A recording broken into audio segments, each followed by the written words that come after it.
The eternal God is your dwelling place, and underneath are the everlasting arms. Blessed are those who mourn, for they will be comforted. I am the resurrection and the life. Those who believe in me, even though they die, will live, and everyone who lives and believes in me will never die. But the souls of the righteous are in the hand of God, and no torment will ever touch them. Mea te no fuai o le atua o le whaakapau lea, o iou la fo I la ao le whaakapau. Muia e whaangonoa, aua e whaamawhi whaina I lātua. Wau nei toi tū ma le ola, o le whaatua tua mai I a tea, e I lawa I na oti, a e ola lawa I. Tangata o la uma o e whaatua tua mai I a tea, e le oti lawa e o I le whaakapau. Aua le atua tuwale o tau loto, I o tau whātua tua I le atua. I a whātua tua mai fo I a tea. E tere ben no whai I maota o loto ma. E le mwhai e le oti po le ola, po angelu po li, po e ma mosi, po mea I nei o po, po mea atali, po le ma walunga, po le loto, po se tas mea mwhaia. E le mwhai e ia mea, ona wha te e se ina mai tātou I le rofa o le atua. O loo I a ke wiso, Yesu tātou e. Uia e whanoa noa, a wā I whaamāwha whanaina I lātou. O nei o le toi tū ma le ola, le whaasiku mai I a te au e lawe na oti, ai ola lawa I. Tangata ola uma o e whaatutu mai I a te au, e le oti lawa, e o I le whaamba. E le mwhai e le oti, po le ola, po angeru, po li, po e maa losi, po mea I nei ona po mea atali, po ole maa walunga, po le loto, po se tas mea nwhaia, e le mwhaia I a mea on whate e se ina mai tātou I le alofa o le atua. O loo I a ke riso Yesu lo tātou wali. Lau sunga I le te tai o sauninga, o le au tangu mai sā, o le fionga I te akono, Sauila Tavita, Sami, Ualolo.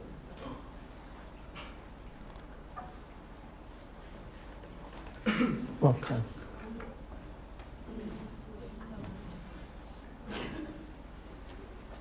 Awa nuana nei, ia mōni. nisi o ini o Latu Ualolo fai pale ma mea pio na masani ai ia ole awa noale nei e au mai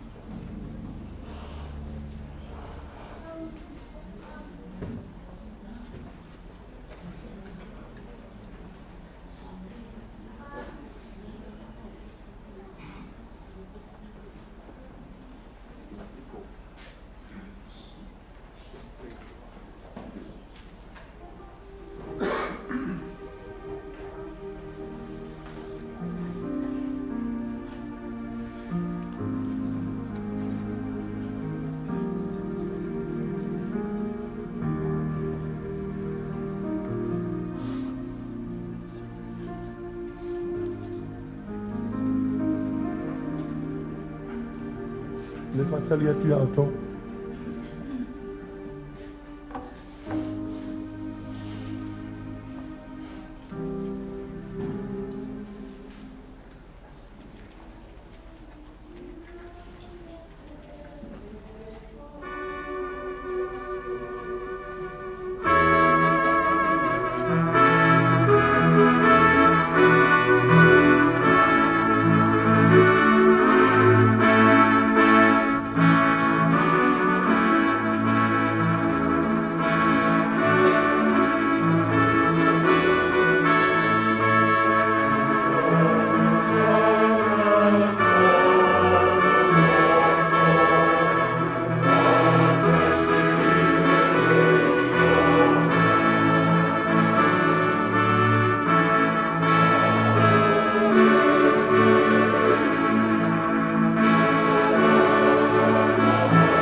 tātou te talo.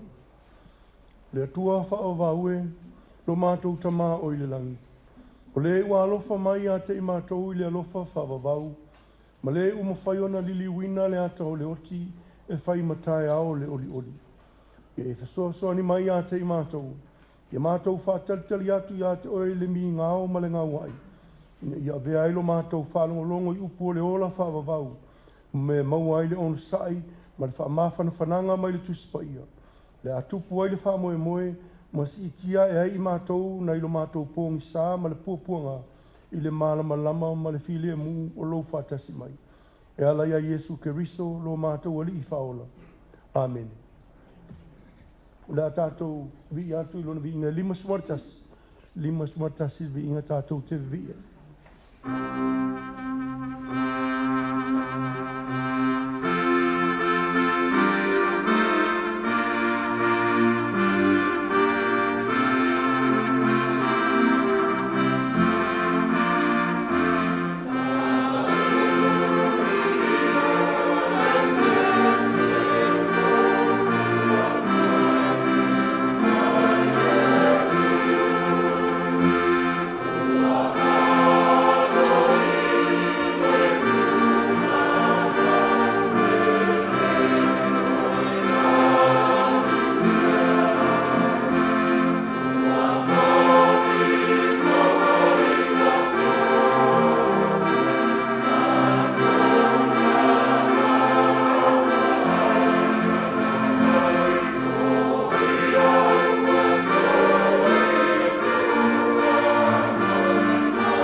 Na ona tu e whailo atu o vi inga uma, i o nau uma o na tātu o lo i lau pepa ia, tātou te pese ai whātasi. A lewa noa le nei mō mōri mau, e tusa e le suafo me le whaonga aina o le soifua, ia o le whionga le te akono ia Sauila, Tavita, Sami, Ualolo. Ia o lewa noa le nei mō na mōri mau.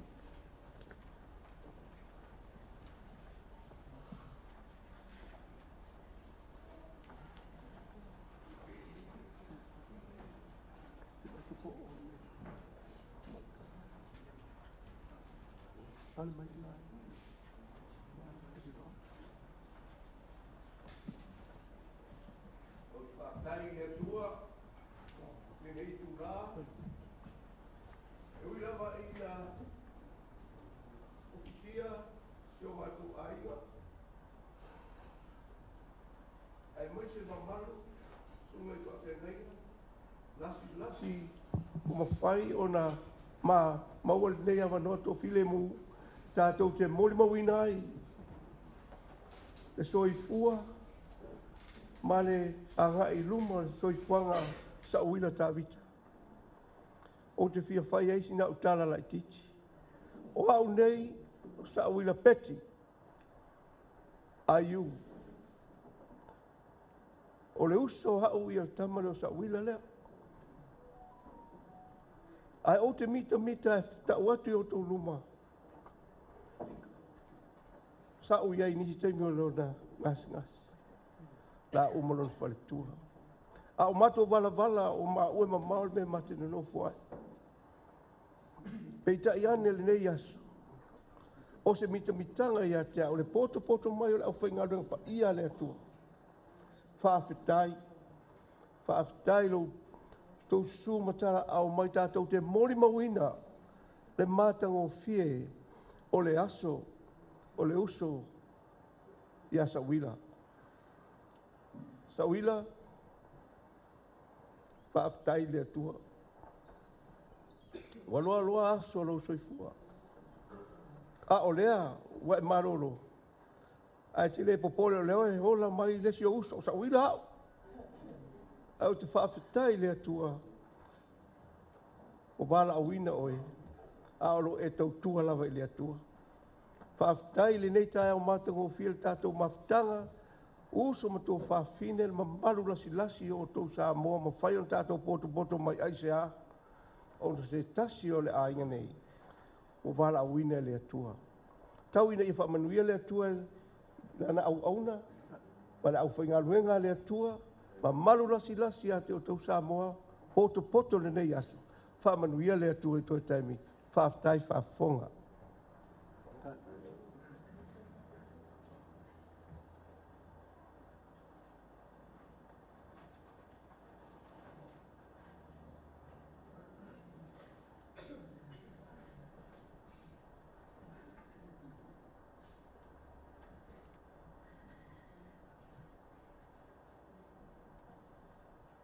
God is good all the time. Amen. Dad, you were one of a kind. If I could describe you in 3 words, it would be funny, rude, but loving. You always knew how to make everyone laugh. You were small, but your heart was big. You were such a proud papa, not only to your grandsons, but to your Melees as well.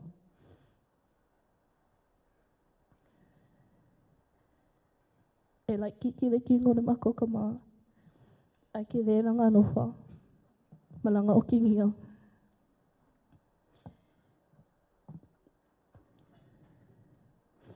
When I was in school, my dad called me urgently for my o ke wawe laku I le whare. Whapea loa o le wakupu se mei anga ia. Ai whi mai o ke wawe laku le whare wa ai mako mai le nai pilikiranga vai. Wa kango e kipi whapupu le mako mai.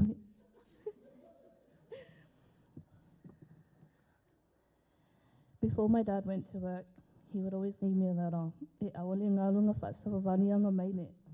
And at the end, he would say boss in capital letters. And he would always say to me, "Okay, leo pea de savawani mako mene ia." I knew he was getting sick when he wasn't able to walk them anymore. Another thing my dad would always say to us and to my mom, "A mawhi o ki whaawhenanga whaine ka meiki." There are so many things I will miss about you, Dad. Wa e sola ki a I mamalo grandsons. But I'm happy you're in peace now. No more pain. Rest in peace.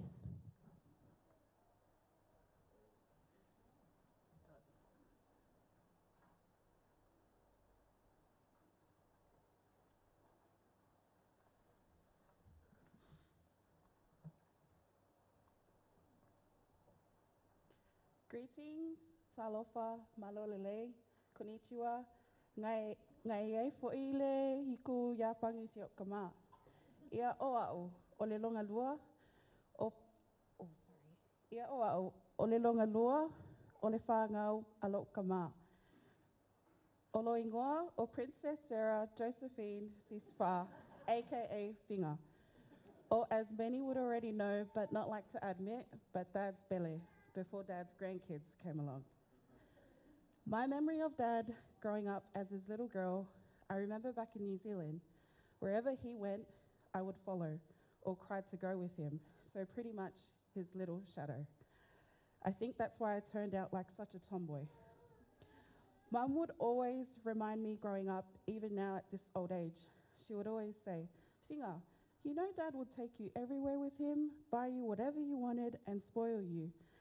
Yeah, because now married and 31 years old, Dad was still doing those things for me. Leala ua e sola Dad. Ai o waila o Moimoi e whakaungia usikaleki, ma ai sia se kupe. Thank you for being the bestest dad a girl could ever ask for. I will never forget the way you loved Mum. When Mum was first diagnosed with cancer back when I was in high school, so maybe 2008-9, Dad was fit then. He would take time off work to go and take Mum to her chemo and sit with her at her sessions, keep her company. Or there were times where Mum was ginga-inga and had to stay in hospital sometimes. Dad would sleep on the single chairs and just be there with her. I will never forget those little things I saw Dad. Loa lofa whaamaoni ya Mum. Au ke pole Dad, e sa Mum ngā koe whaia sisi ko olua, or we will make Prince and Champ attack him. Thank you, Dad, for loving on my husband, George, like your own. Always checking if George had petrol money, had food after work, and for always calling him out for being paye. Dad's famous lines for George was, ole paye o la konga. But Dad would always call George, George, can you come go buy bread? George, can you do my loto? Go buy milk. He would go get Dad's medicines, get Mum and Dad's groceries from the shops, drop Dad off to the hospital. In my head, I'm like, right ko inga lea. For me, pa ye, George, I would rala au so o ko lue whainga whi au. Don't worry, Dad. George secretly enjoyed crying and going and doing all your whi-aus. He would do it all over again for you. So funny story. So Dad would give George money for all these things to go do and instructions. But as the times went by, I noticed Dad was waiting until Ula got home late from work to go do his stuff. Later, to only realize Dad changed his services because George was only coming home with coins with my dad's change. Because e alulele George, e ai malisui lo kama, ai saufa fo'i ia coins lo kama. And Dad would be like to me, Finga, kei loa, konga ka ke lele service o lo konga. We would all laugh. Oh, Dad, I have stories for days, but I'll save those for my own precious memories of you, my handsome Dad. The house already doesn't feel like a home without you in it. We're going to miss your loud footsteps around the house, even though you're the skinniest in the house. Your growlings, your laugh, your scent, your beautiful smile, your lethal jokes, and many more. I love you so much, Dad, and I hope you know you have gone and taken my whole heart with you. Whawhetai mo mea uma sa e whaia mo a uma George, e le mawhai o na ngalo oi Dad. Please watch over us, and maybe one night you can slip the winning numbers to the loto you've been chasing for decades in my dreams. Because I honestly don't know who's going to be buying my smokes now, Dad. Things will never ever be the same again, but I pray for God's strength and light to get us through this pain together. Appreciate every single one of you that is here today to share Dad's last day with us. We love you all. Lea lofa ke le, my prince ma champia oi. We love you always, Dad. Ia manuia lo malanga. Please save a spot for me next to you. Alofa mo oi ele uma. Love always, as you always called us, your konga kids. Whawhetai lava mo le avanua.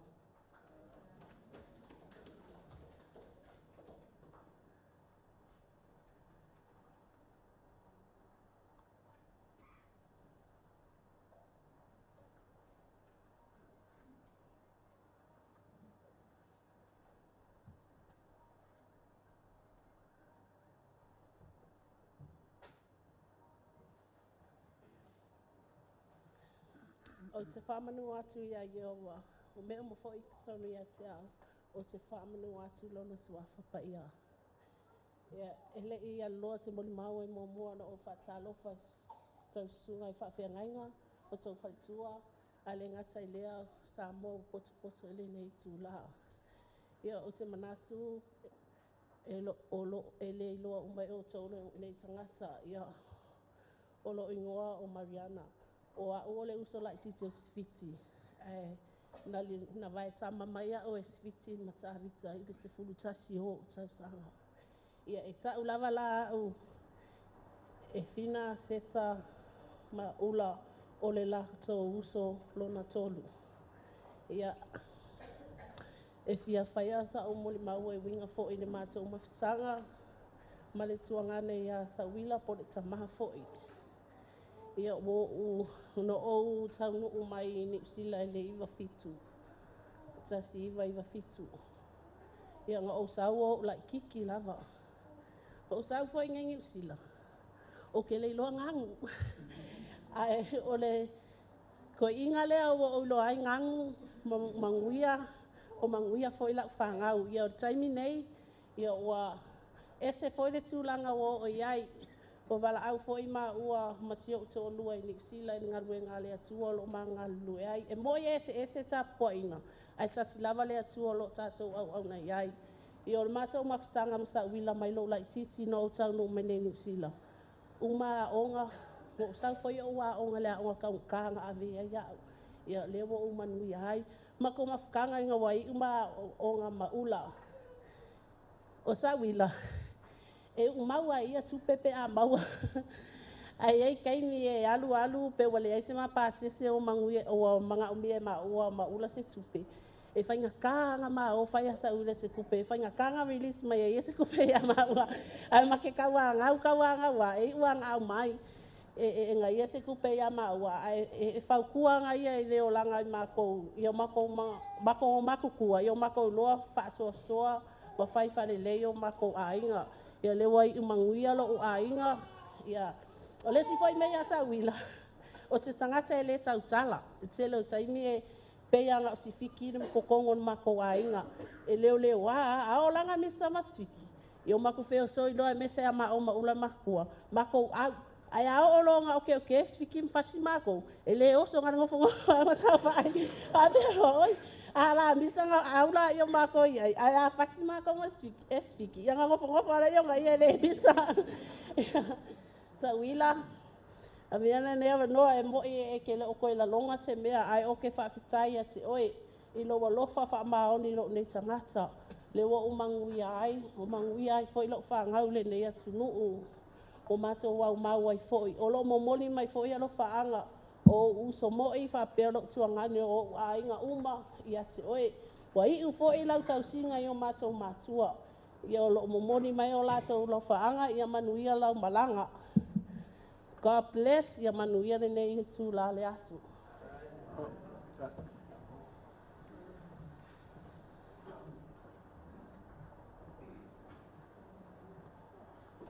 Aftai mo lea vanua tā ua ia o lo ingoa o apa ula Sami o a ole ulmatua o le whangau le ia Sauila Tavita ia maspiti.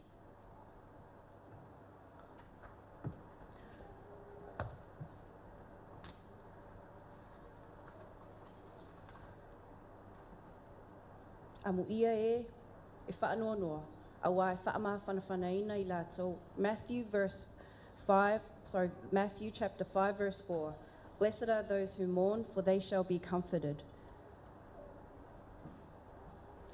We shall mourn my father's passing, as he will truly be missed by many, especially his family and his close friends. But we also celebrate his life and the blessings and teachings that he gave us. I believe God has truly gained a soldier. O le a au tam whai atu se moli mau pu'u, a wāl mā mawhitanga ma lokta mā. Ia po o la o vaai fo I winga mā mia o lokta mā. O lokta mā, e fia I le vailea o le VB. Ia ma le wainga fo I. Ai meise le red wine a. Taimi la sa mā losi ai, ma whainga luenga ai. E se tō anga o le nei tangata I whainganuenga. I don't ever saw him take a sick day off, except for Saturday and Sunday.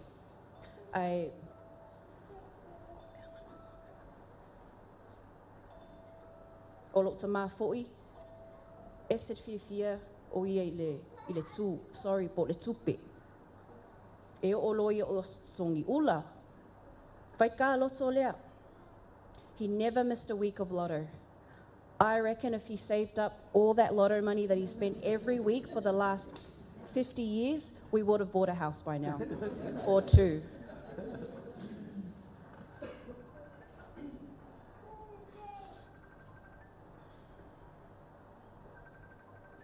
O fo I anga birthdays, wako ke ukusi, ia. Ai longa wak wa ai lo ka maa, whai kau se card, ngā le wako ar ke ukusi, kia I le card, I keep the money. That was my dad. As long as I saw a smile on his face, I didn't mind. E whā mea o te mauti noa, matari tonu, sa pele lava I le loto lo ta maa. Number 1, lo tina, e se le alofa I lo tina.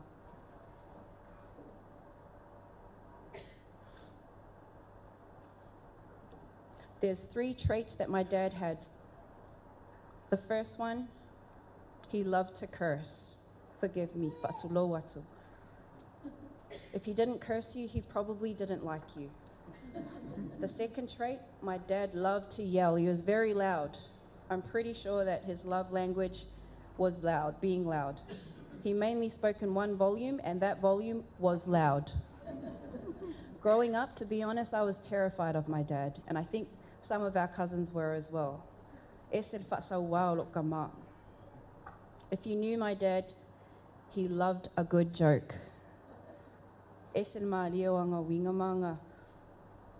Jokes. But if there's one thing that I want to remind our Saundinga today, the kids, our families, is that time is so precious. Dad's death was really unexpected. He went into a cardiac arrest last week, and within days, he was on life support, and we had to be called in to make a really hard decision to turn the life support off. Probably one of the hardest decisions we've ever had to make as a family.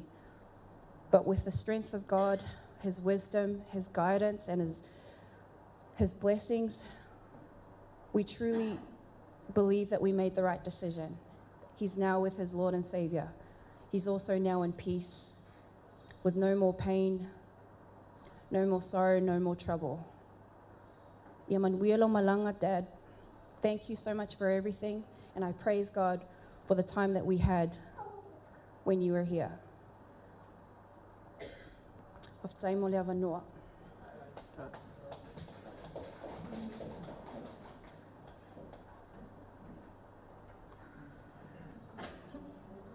Nei, e pele avanoa, e whaamulmule si te pētau telefoni, whaamulmule mane whaula. E alo e pele avanoa, o le ele avanoa mo extended family, Sauila's extended family, Sauila's church members, and whaamulmule asfiti ma tue, so le aila mane avanoa, le te le tātou taimi.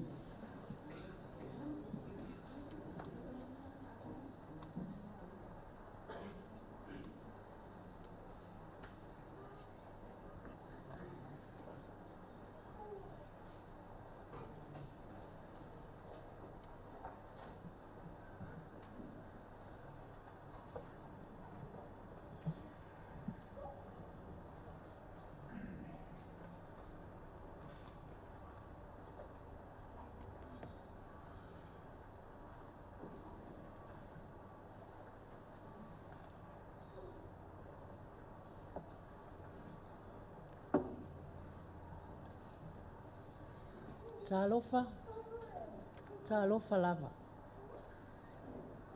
Ai au tele I so aina le loto, na le fale ono le atinganga. Fale ata ma le ngafa, se I mua na outaia, le tuta whaitoa, pei o le ava na I utumalama. Ma utapui, le tapua le aloli. Pe o le tala, le ta o tolima o le ngalu ma le mama. A wau tau pa ia, mau tau sa, pa ia whaatala le lei. I le susua lau sunga, tai o le sauni. Ma le mamalu le ainga sa le vi. Pa ia ma mamalu wha le malo. A fia uo, ma au mea mamai. Pa ia wha le atu nuu, mai sau ai le vaa le motu sao tu manua. A tō ai pāpā o manua. Tu lou lau. O le se moni mau, o a o le tua whawhine o Sauila Tavita.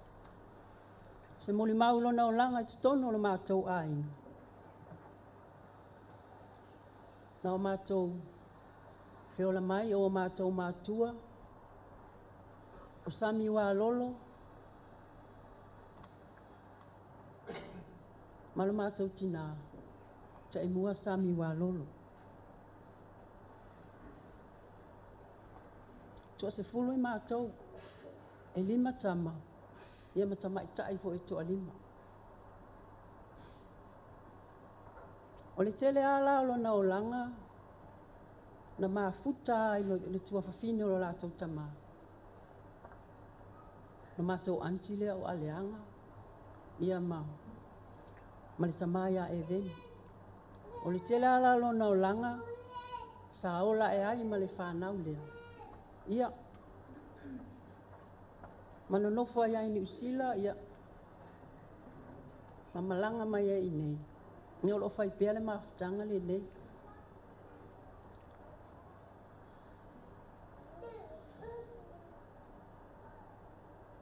O le tuangane la leo Sauila. O le lona tolu leo le whanau.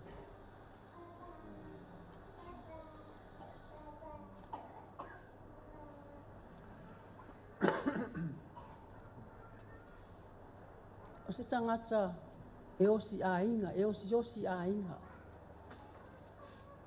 O se tangata fo'i e esele toanga i le lotu, e lotu alofa. Ai e fo'i winga lilo le toe ina. O le palau vale ia. O na winga maalie na, te tono le mātou aina. Ele umise moni mau. Ai whawhetai le atua, ilo na o langa sa o mātou mafutai. O ia se tuangane e osi a inga, e lotu alofa, e tautua e kālesia. E me se fo'i le tautua i tono le mātou a inga. Ia o se moni mau, pupuli nā mo le tuangane. Tauina ia maua e tina i asfiti, ma le whanau. E lotu te tele, e maise o usu matuangane, tono le mātou ai. Mai e lo o le au whao, e le o au whanga poto, lo tangi mai ala, tua whawhine matuangane. Ia e whawhetai, ilo na ola sa ia au nai. Ia vi i aile suafo le vi. Whawhetai mo le mātou anoa. Amen.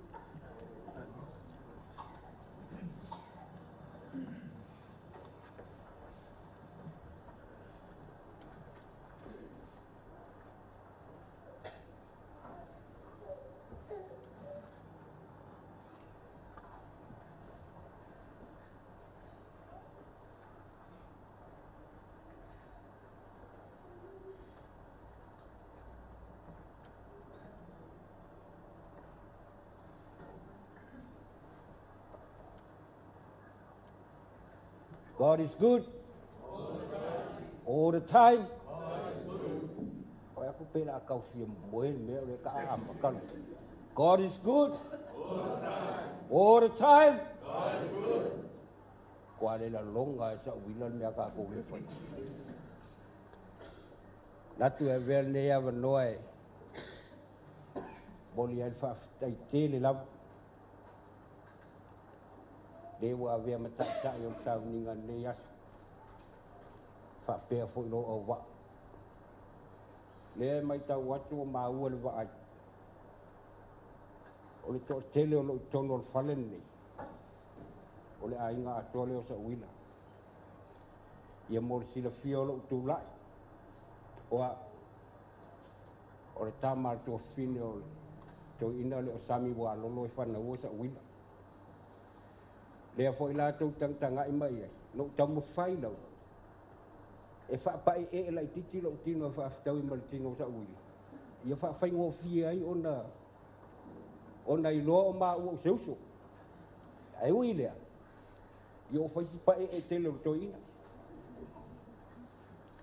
O sawi lunga i oan nei. Ke wai ato tufa me o pepa. Fo i on po kalame la so ni. Ai mai pepa tamalo. Dal pau alon me na mai. Ele ai se sia me o ia no pes. Ole mama ftanga mali tamaya sa uila. Ile watele. Salo ile ato se fu tau sanga. Ona wa sa o wola e tono frasi. O ina sa mai ai mlo tina. E saula isale i moa sa uni el mato o mai nei. Ole ai sa uila msale i moa. Ta mafelo ai me sa uila i tono New Zealand. O no fuale mo wa ai ai winga o tangata. E ese fo yo na winga, ese winga o na uso no mafuta i Samoa. O tangata e anga malie. Ele tangata fo yo la ngona tele so na leo se mea. O le tele la o taimi au mafuta sa uila New Zealand. A ua latu la le meo no iai vaenga le alfanau lea lo mutua leo aleanga. E tau atu losa uila o iai. Ita lo ia tea. Mai lalau me fai. Lo se ta fao fa masani lai titi tangata tatou ai. Ai fai mai. Au ngi o koe vai ia o i sa fia la wan wan le wala wa foi le. Ia no wan wan le o waru le mo ma fo fa pesa. Au winga foi o gakari pe e se a foi la ko mara ko foi si o fa pere ia le to o fo mari pe. Al wa il ma ke wo o mai ngi. O mai lo ingai fai lo me al mako ai fai lo ma liwal mako ai ngai mako aku lo mak sa fa ki lo ko sa uila le fai me mako ai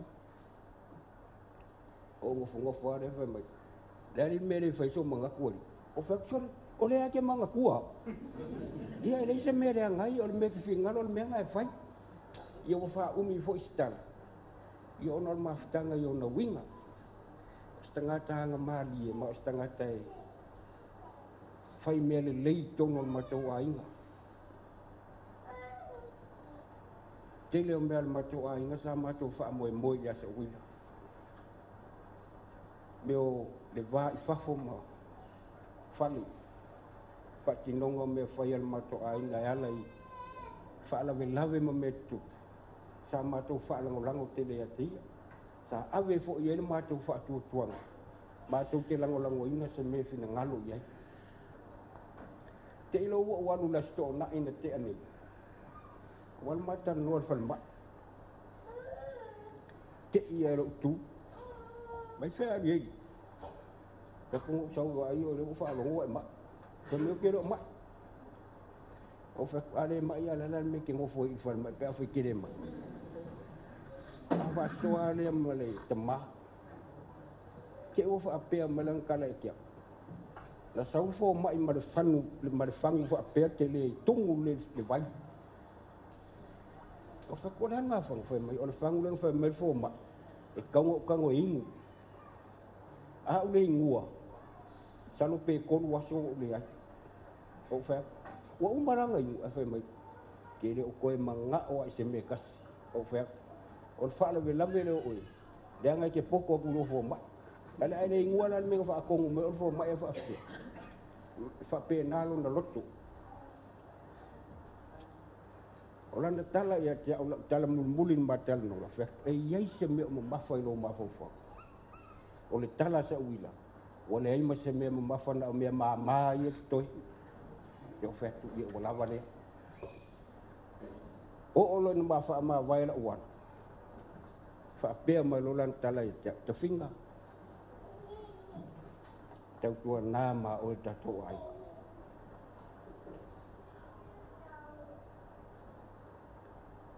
tautua nā mā o tātou ainga.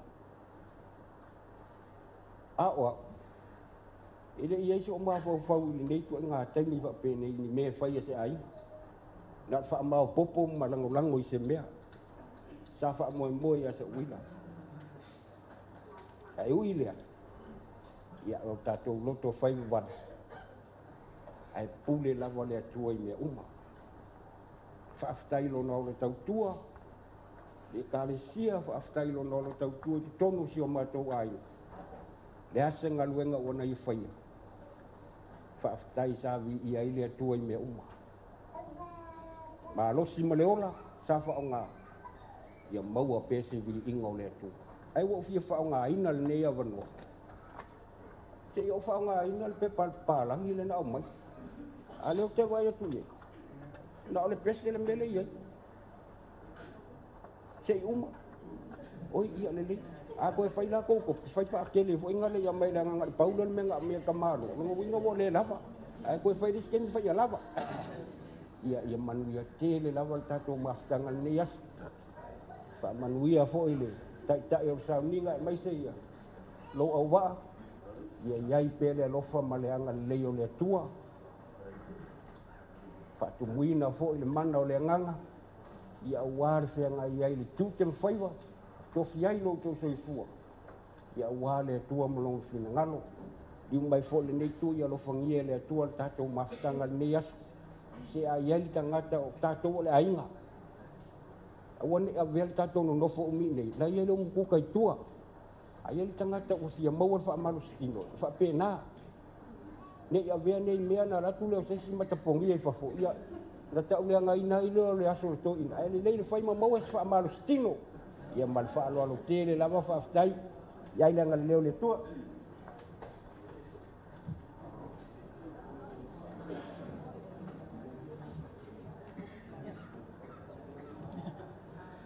E vaea ia o mata i luna o maunga, o loo iai lo fisosoani.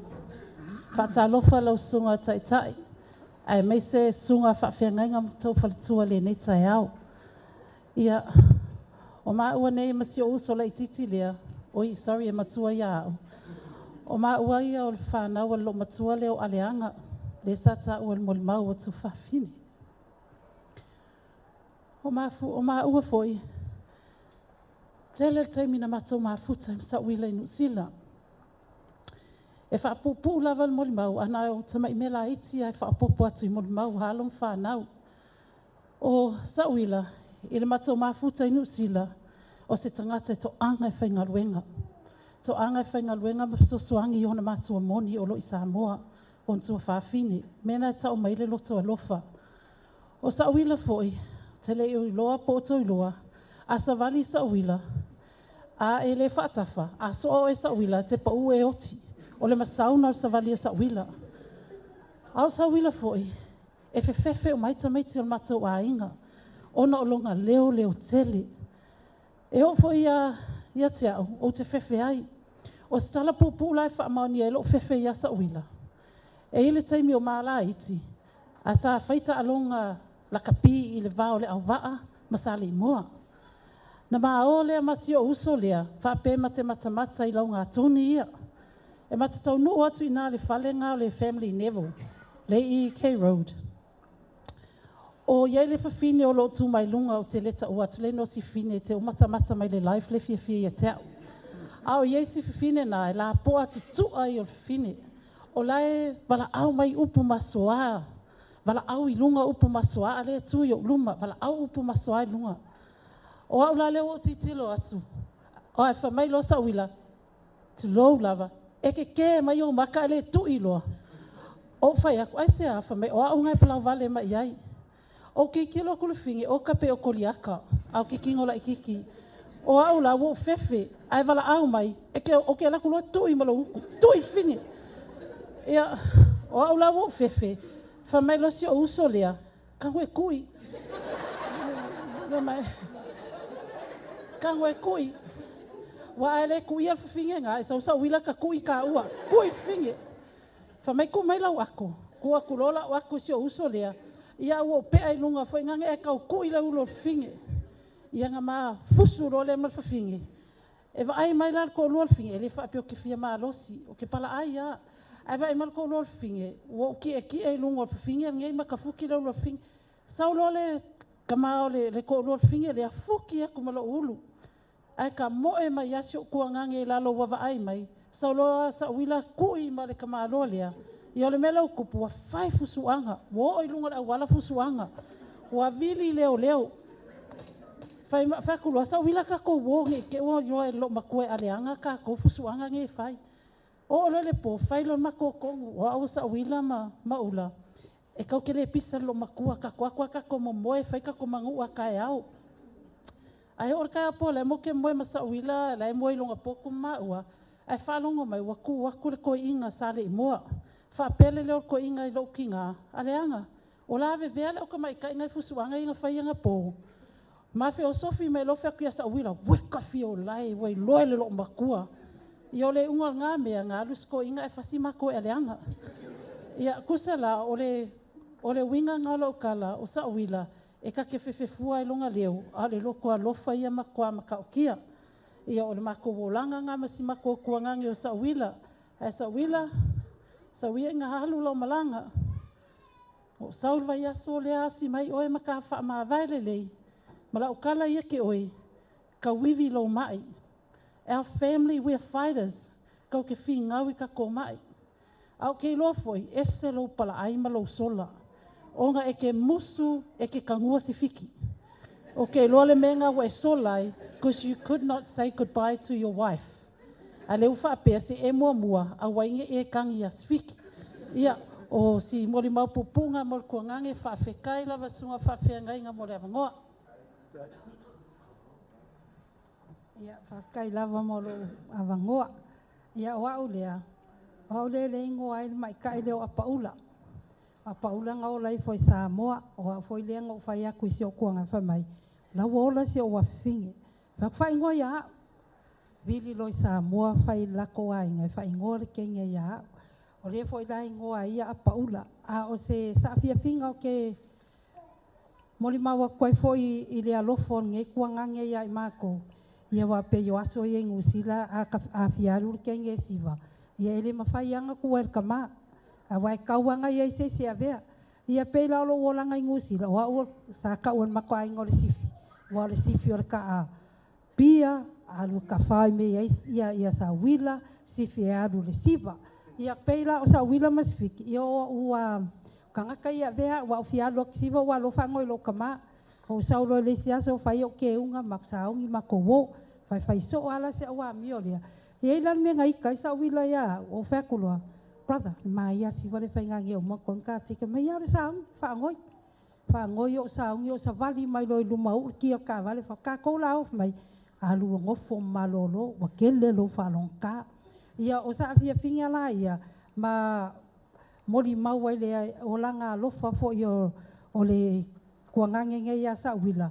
Ia Sauila ia poangi se mangi o mako. A leu sa fai fo yo luma ia fa mangalo mai o ko fa finge ai alu e manguia la malanga ia ko fa kai lava.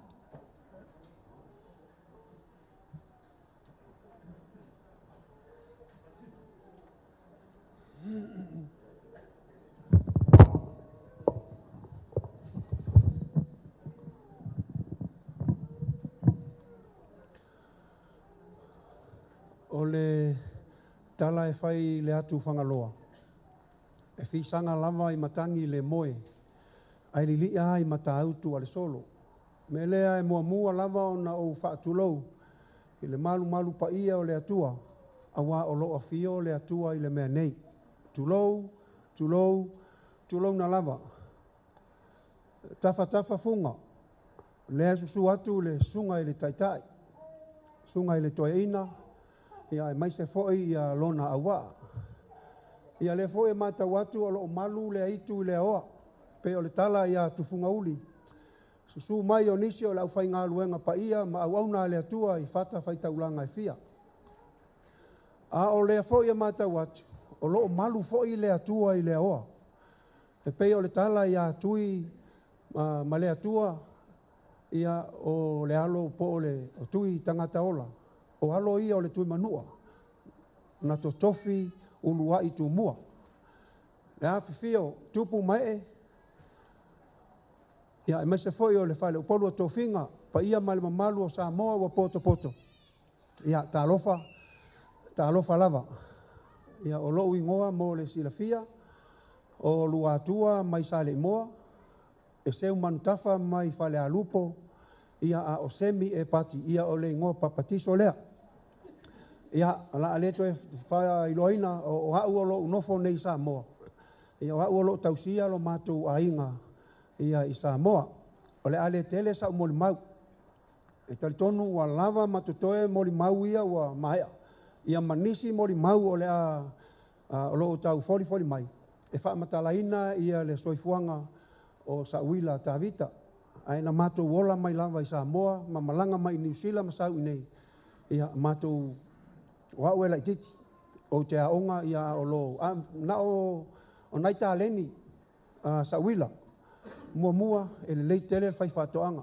Sauila sa fai al whatoanga i o sa soani tele tausinga o le ainga. E le lei le whangota. E alu uma i tu ainga whaiva whaatino e Sauila. E le lei le kirikitis wha Samoa. Lei tele o le tea o le tā. I o tā leni a Sauila. E le lei fo i le lakapi. Sauila le lei tele le lakapi. Ai ina wano nofo lo masfiti. Ia le pikia lo le man Samoa. O leisi ta leni a Sauila. O Sauila lea Tavita ma Sauila lea peti ia lea sa uma mai atu lana. E wha ingoa le matou ainga o Elvis. E lua la Elvis i o le matou ainga. Wo te ilo sau nei o tosirisila e mitiafu i o le tonginga le matou ainga. Lo tusi ele nume la valu tua. Wo fa pele o lona winga la e nume la valu si fiti i to alua o Sauila.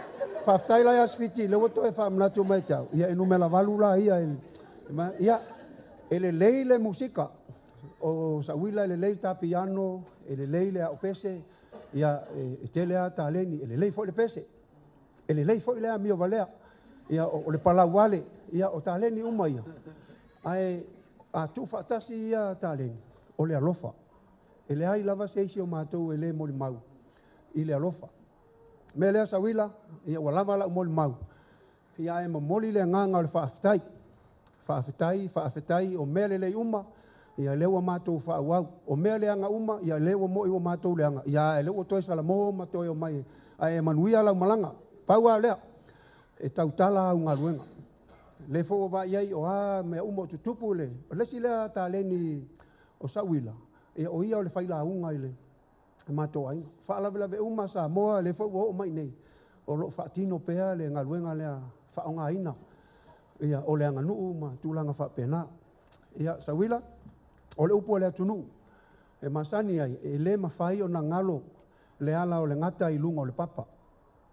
E le mawhai fo i o na ngalo le ala o le waa i lunga o le vasa. E le mawhai fo i o na ngalo le ala o le aheto i lunga le langi. O au ngaluenga. Ia la afa au pea mo le tatou ainga. Ia se vavai foi. O se usu ia se tatou pese. O le tuangane matua o le tina o Sauila. O le toinga e ngoa ia masui pasa. Ia na ia tusia la le pese lea e wailo uma la usale moa. Ia le pese lea. Na tusia lea le toina ia le pese lea. Ilona to alua o tele ilo po le lona lua po le lona tolu fo. O fa pepele le ngol ia wa longo ia le nei pese sale mo ia ena tusi ele tuangane le o lona tina ia tato ainga ia wa fo wa le ia le leo sa ia so ia ena fai lo to lua le hanga lo malo le ia la ta fai tu pea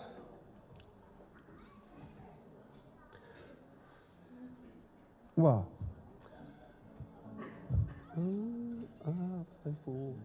faifu ngā ua e musu totongi mai tu pewa upu na mali e lea o lo ulata e fo ia uisi o unu o te no foi la lo o maunga o te inu ti munga talu ai o lo so fa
Faileva matangata inia loi mata talo fai upumata ua pai pai fa ama oi awe la pele fa pepe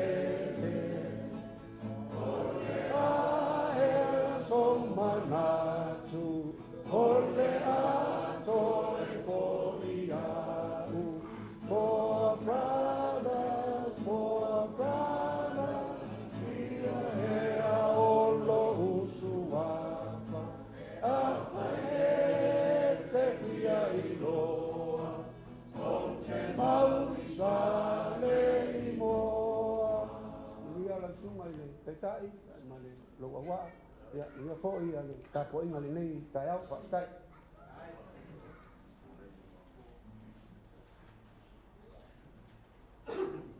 Amona saun me foi leon mole maua le kalesia ke ona ele video tribute te fai nei te ua tato umi. Dai, malole mole mau. Ya, oi nei tula fa pe roi mal. Atu sungai fa pe ngainga. Kata foi le tai tai o sauninga. Ale ngata foi le pa ia malu poto mai nei tai au i ono le. Le asoile. Kama ya Sauila. Ya tau lava na motu le pa wai loa le nei foi la lai o la mato tutu la i mai le nei tai au. Io Olo ingoa o tangaloa tau sisi le file mu pe au tusitala. Ia o lea foi wo fa maduianga i tau tua i le ainga. Lea ua swafa ai le swafa lea ia Sauila. Ia o mato mal whanau nei. Ia maute o mai Melponi. O le mato tama i le uso ia Sauila malo mali i pene. Ula mal se fina.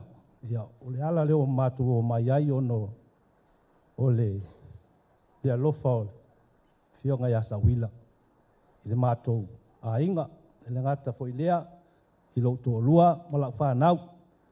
Ai ma uso o lo to lua, o lofa mai le i tamai a Sauila. Ai se faise tala pupu le mato maftanga Sauila. O Sauila. Ma sani ma Sauila ai mate le fai poipo ma lona siona fine ia polona nis leo ma lia. Ma fana tele ma maftanga. Lunga lavo talonga ia ma mato e kalesi PIC Eventeo sa mato ngalulu e fatasi ai Sauila. Ai tata noa ma le uso ia Sauila. Fai mai. O lo nickname o Tom. E loa mai le lalangi atoa o Tom. Fai mai. Ia, ai ready loa. E wai e lo watali. O lo watali, matua. O tō masi. O si fiti ma Sauila. E pei ia masi o le la tama. E se rea loto a lofa o le nei tangata se o watali. Ia masi. Ia. O le grandkids mua lea Sauila ma si fiti. Bea fwele nā lainga o mātou o malanga mai. E le ngalo i le tamā ia Sauila. Ai, o lofa mai a tamā ia se finga, o tina ia se finga, le ngata le tamā ia malo mari, Sauila i lau malanga. Ona o le wha mai, on le awai lo waso. Ai mātou te moli atu le whaftai. Ia ma i le whanau a Sauila ma sifiti. Ia George, Ben, moli tau singa le mātou. Huso ia Sauila. Ua fia tau sanga, mauti le whiloai. O le weekend le anga te atu nei. Ia malanga mai malitoru, malitina. Se i mātou futa ma Sauila. Whaftai. Ai ana whātautali atu Sauila se i mātou o mai. ia ona palanga lea. Ai la tuatu lewa noa i loo patali matua ia masi e whaisan tala i la ua mawhtanga ma Sauila. Before my son says anything, I don't normally speak, but I'm not very good at public speaking because my whole family knows I just cry. I might be strong, but I'm quite soft-hearted. So, to my cousins and my beautiful Auntie Sviki, as your heart is deepened by the loss of Uncle, so are ours. From the minute you came from Samoa with Ula to Auntie, to my Nana, our Nana, Alianga's house, and my grandpa, our grandpa, Evengi, we always remembered you, Auntie, and Uncle Sauila. You spoiled us. I think I'm the crazy one or the Ulavale one. Everyone calls Ulavale in our family like Auntie Granny. Uncle Sauila has played a big part in my life as growing up, from a child to being a teenager to being a woman. He has blessed me and my husband and my family with bringing up my older son, our older son, Masi. I always said to my cousins, Eseka, I said, o Tommy nge yama viliamu, o masinga mo mua, o le grandson mo mua lea a Sauila.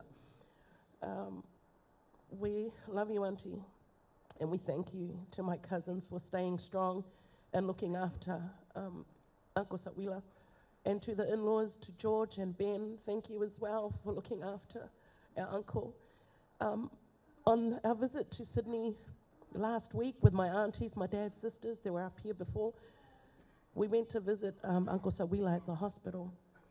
And as my husband and I went in, I said to Uncle, "Lea mo kupu, whamai langkala iao, and tulo, whamai siangkala, ia whakaikaya wilmea.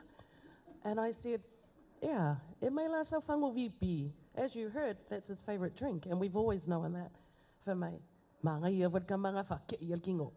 You know, he was struggling to talk, but he made an effort. He made an effort to talk to us.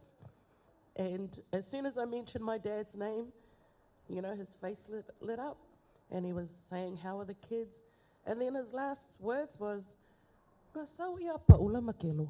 And I said, well, eo mai, ulai whalevlavela ua e vaingo kamaiki. And he goes, oi kalo whai. So that was my last talk to my uncle.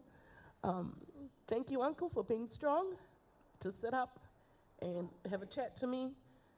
But I'll give it to my son, because I know that he wants to say something as well. Oh, sister.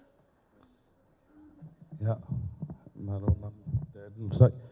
Tolo fatu le tai o ka kusanginga mani lona uva fa pe foi pe la slasio hai nga lua nga ka foi ler pe ia e kalesia sa mo poku ya wa ngei ole penga ko fa longo ia wa ngei ole grandson mo Sauila Pasifiki wa foi grandson e umala o le lo Williamu umalo Williamu Tommy ya pupu ke fa poi foi ka ko kemi smaku mafkanga ingusila ma Sauila ya oke faluinga le moli maua skofinga ya ula ya Sauale te ngaka le Sauila na anko le wa u yo ke le fefe ya wa ele wanga amio fa Sauile ele Sauia ue e fia Sauila po wa me ya po vale Sauila ai mafkanga kemi ngau ka alo la kapi ai ngau ka alo I Canberra e ia iskalonga o sawi nga ngai sini ya ke loao o ofu la kapi ai mga oi Sauila ai olanga ofu la kapi ia miska ofu ya ke vai akua ole e ofia ofu koinga ya anko ele maua se ofu man Samoa ele yo ora kama man Samoa ele yo ofu de wala pi ofu de opleki ele se church opleki pa wa me ya so ko lua le o lo ko lua foi mai sali mo ya ai mo le ngang fafkai ya oi anko woman ka kalngong po Ya malo foto malosi. Ya asisiki ya malo papi.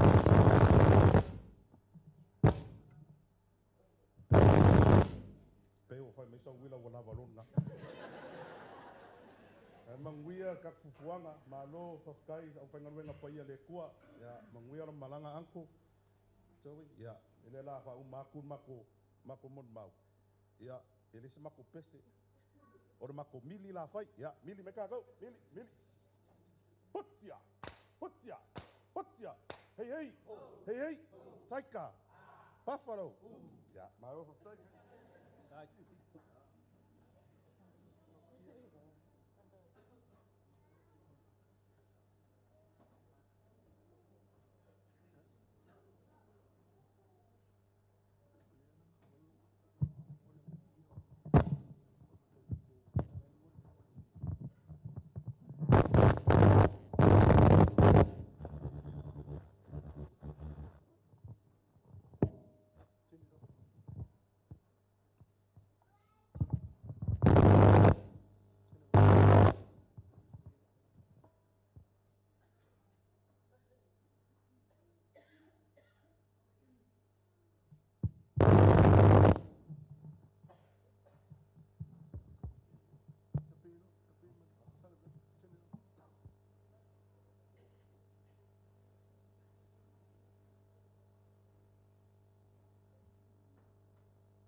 Soli o Sapula.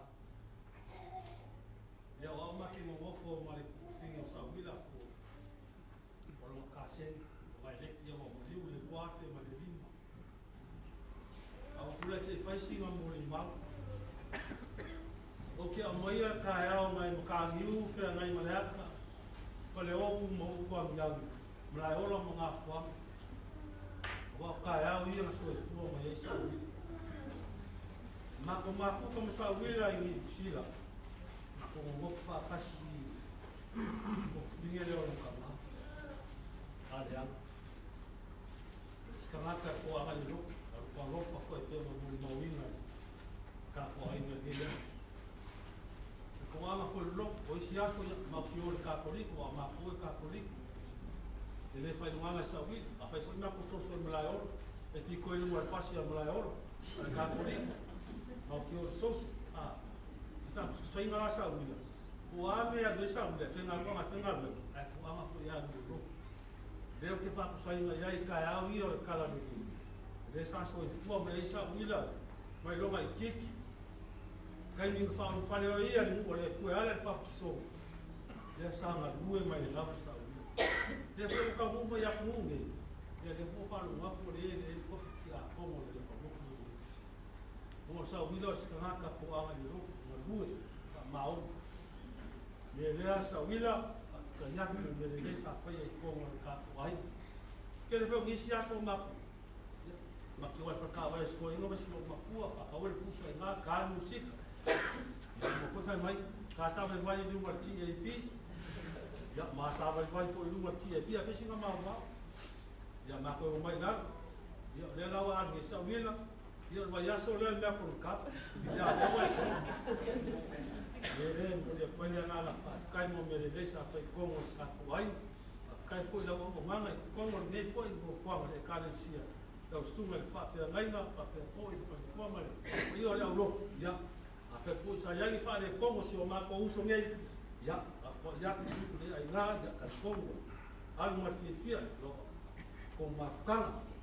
Ele moria coelha na cai io ya se ma para ia le cua que o coelho capo marcano ia foi mo le whaakai mo le anoa.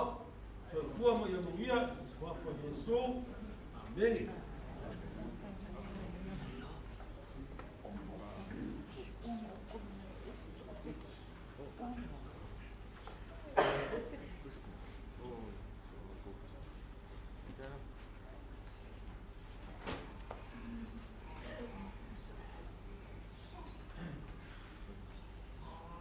Ja, Ulain te awa tele man whālo alu. Tau tala hoi mai whai tete. Manatu o pa ia mama manu. Tāpua iwa. Leo o mai ana. Ai ai. Te leina ia mua tua. O ina marona wā. Nisi kōri mo manu la te nasi. Ale ala rotu la. Ia o sui o le kālesia kanana fōu. O le kālesia whāputonga te Channel i Amerika Samoa. Lea sanga lue mo mai me fionga tia kono i a Sauila Sami. Mai whakua i a Sifita. E ioe mo tali tolu.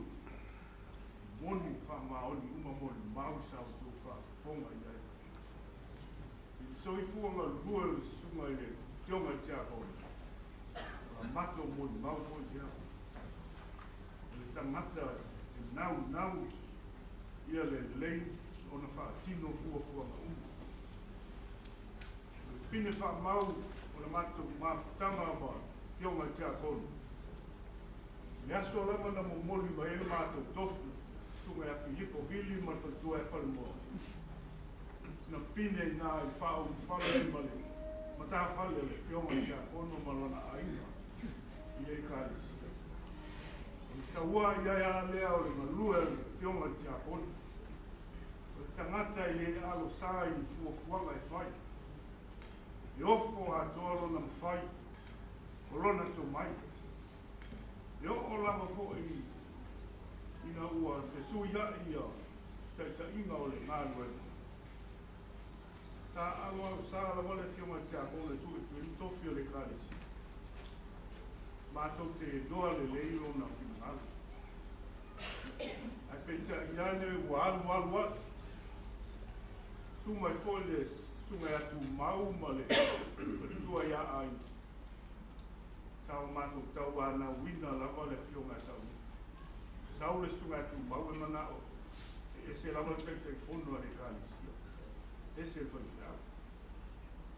Le mātou mawhitanga la. Le lua afe ma le lua na sunga e a Filipo. Le lua afe se fulu ma le lua. Na vea ina fionga tia kono e Sauila. Ma taita i fono le kālesia. E whaka asa i sini nei. Se ia o mai lama i nga tukua na mātou mātanga e liu mai. E ma lue fo i le tūro tātou mātou. A la mātou moli mau. Tangata e tele ana tāle.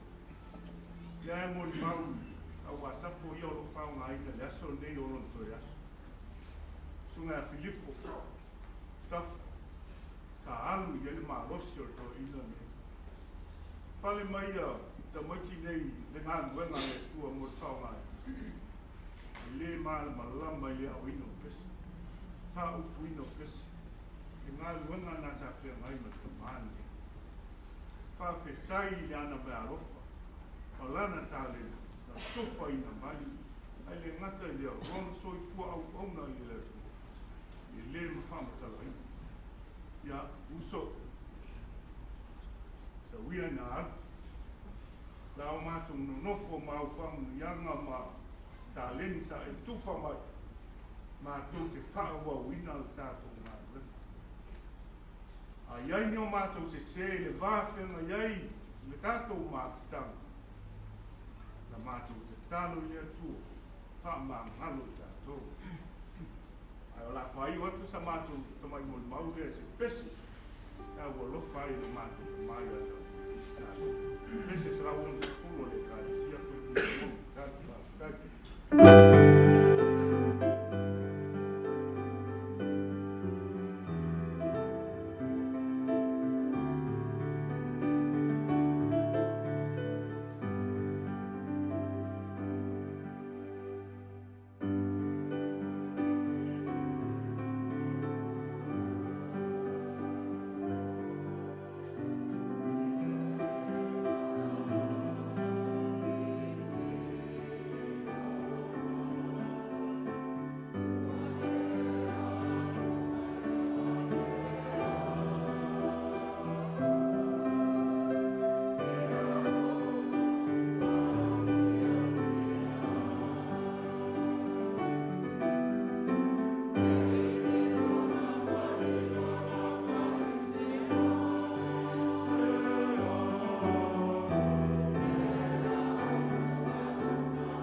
tamate mai po au te uso Sauila. Ia sao. E se ale uso tuope, e se le uso tautangai. E se le uso Pakistano. Ia kula ia ke paisi tala. Mo le mātou mautanga, Sauila i tono le mātou Kalesia. Tu mai mātou māwhananganga. Ia toa ia ile mo le mau. Ia e whanonglong atu i mo le mau o le neia. O tua tau sui e se meo te anu atu ai. A le wata oto o mamai. Le ai ala te vai manoa.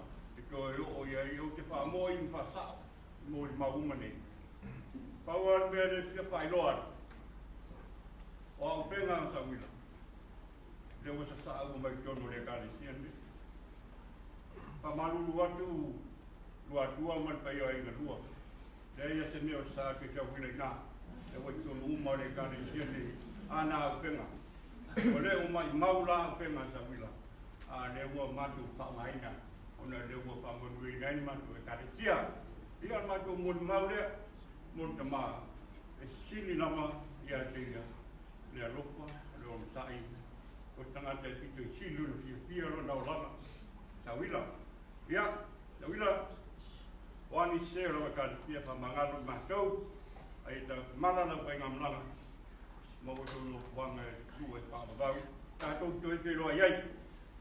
Ia o rea, whamatu na mātou o le mau. Pesa pēnau e awa lopai.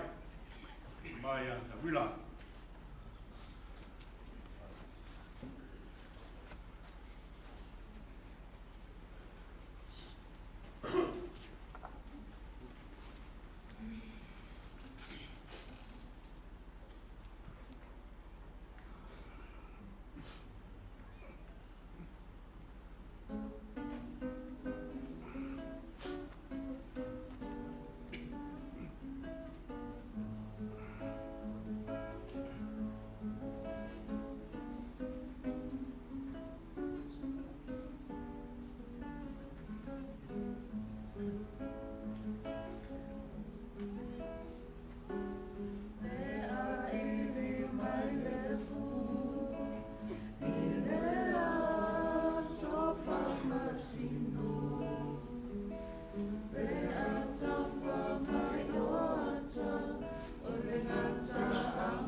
lau sunga tai mo lo wa vanoa o le li o lo leo ma moe o ia ele ai se mea o te mati vai o i lava ina o sa vali le vanu lato le uti o te le fefe lava i se mea le au o laula au ma lo to e wha ma whana ina ia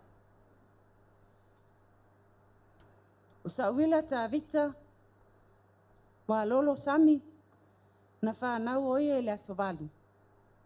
Masina e lua, tasi iwa li mafitu. Ua ono sifuru male ono, nei ona tausanga, o lona matua. Ia le nā wa umauna, ta watu e tu fine, o le toi ina mātua, ma le au whai o lātou, o le a le toi o Yesu leo. Na le Paula le tu fine toi ina, e sau mai New Zealand, ai o to tele lo tangi mai ala ko le mafai ona fa va ia visa po sponsor o le to fine foi o to ina lo na fa o ia le nasa fai fe au malona to lua i sa tawa lo na winga na o mai fa malo lo mai le stau sanga o ina o mai ai i leo lotu le nei, a o iei tue matulpo, o lo tu mua i leo sa tawa.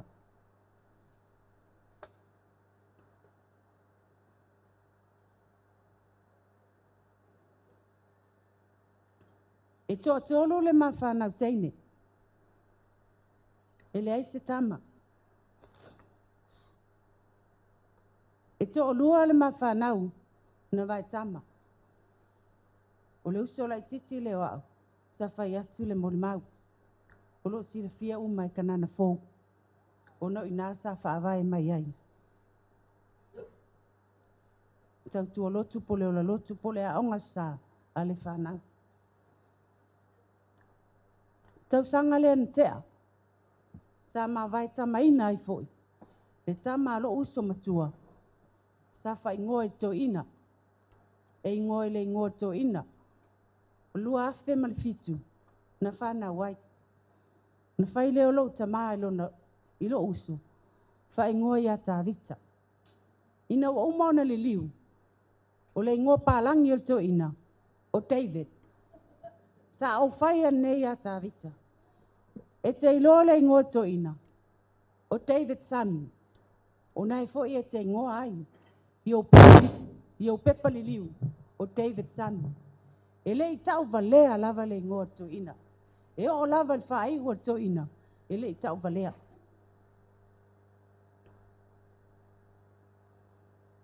O le uso lai titi o to ina. Mai le toa sifuru. E mate tupulanga. Ma le uso lai titi o to ina. E mate tua o malava uso tu whaafine. Ma uso to ina. E o uma le au tamai tai lea. O au le pepe le ainga. E o mai ai na alu to ina. E whai ngoa au. E nai o uso. E leta ua au o se fine whai mai. O au o le queen. O te le pepelo. O le ala le nao le. Wha maa lo o mai to tele. E o lava i niece o nephews. A whai mea le mato o ainga. Ona o whai atu lea. Sa o tau ngā tu whawhine o to ina. Na to e tau mātou. O ni whai mai. O au o teine o le ainga. A o tama whai mai o tama o le ainga. Lea lau o tau a ia mātou ngafa. Po mātou. O tama ma teine o le ainga.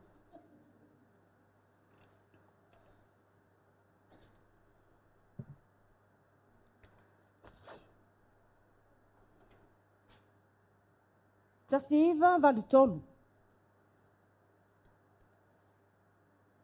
O le tausanga lea. Na a mata ai o na ulo lima to ina. E se fulu tausanga. E mate ese ai ma to ina. E mo isa au whanau isa le imoa. Au te le i ola isa le imoa sei tulou. Sa o nofo lava ia pia. Ma o tau savali le aonga. Ina wa o tupu ai.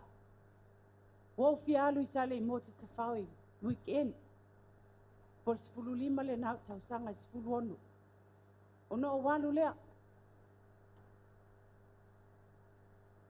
O le tama lea. Masani ona o vai e le fale o le usola i titi o lo tama.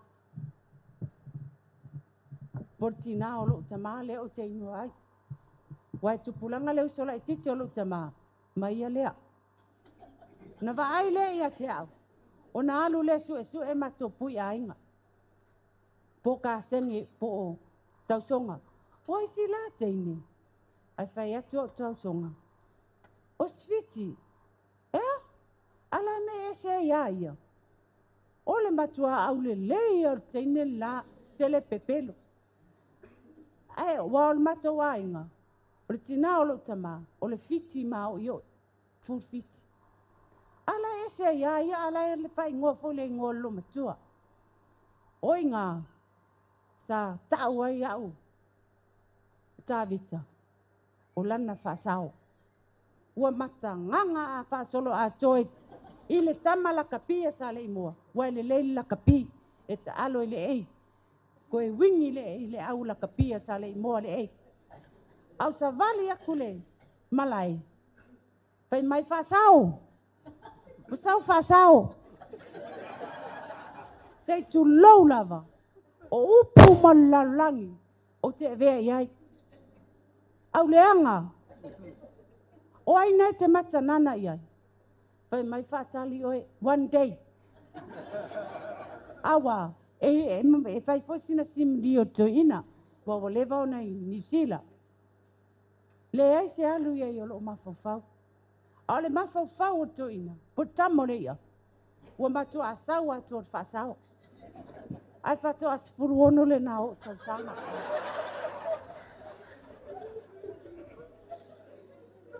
O te sau mai nonoa. O te alu i lo te soa le me o iai fale o aita awa. O te whaatau. E nofo le malayo sa le po wae. E au tilo po fele tu o te tami mai ai. E ti ngā lava o na uwala awina. Au leanga. Ai fai mai. E pele lava o e lo fatu. Ai leise me sa tupu.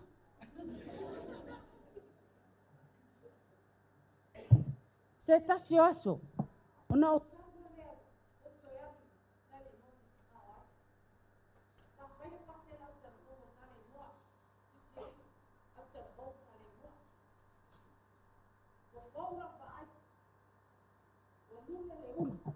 Wai pei o umi le ulu ena. Te oso atu le pasi. Ma tō mau tau songa e loa o ngai le vaula. Sau fai mai ai. A tumu le pasi. Fai mai. Fasao. Sau e si i o vai. O le taimi le nā. Pei au makapongia ea.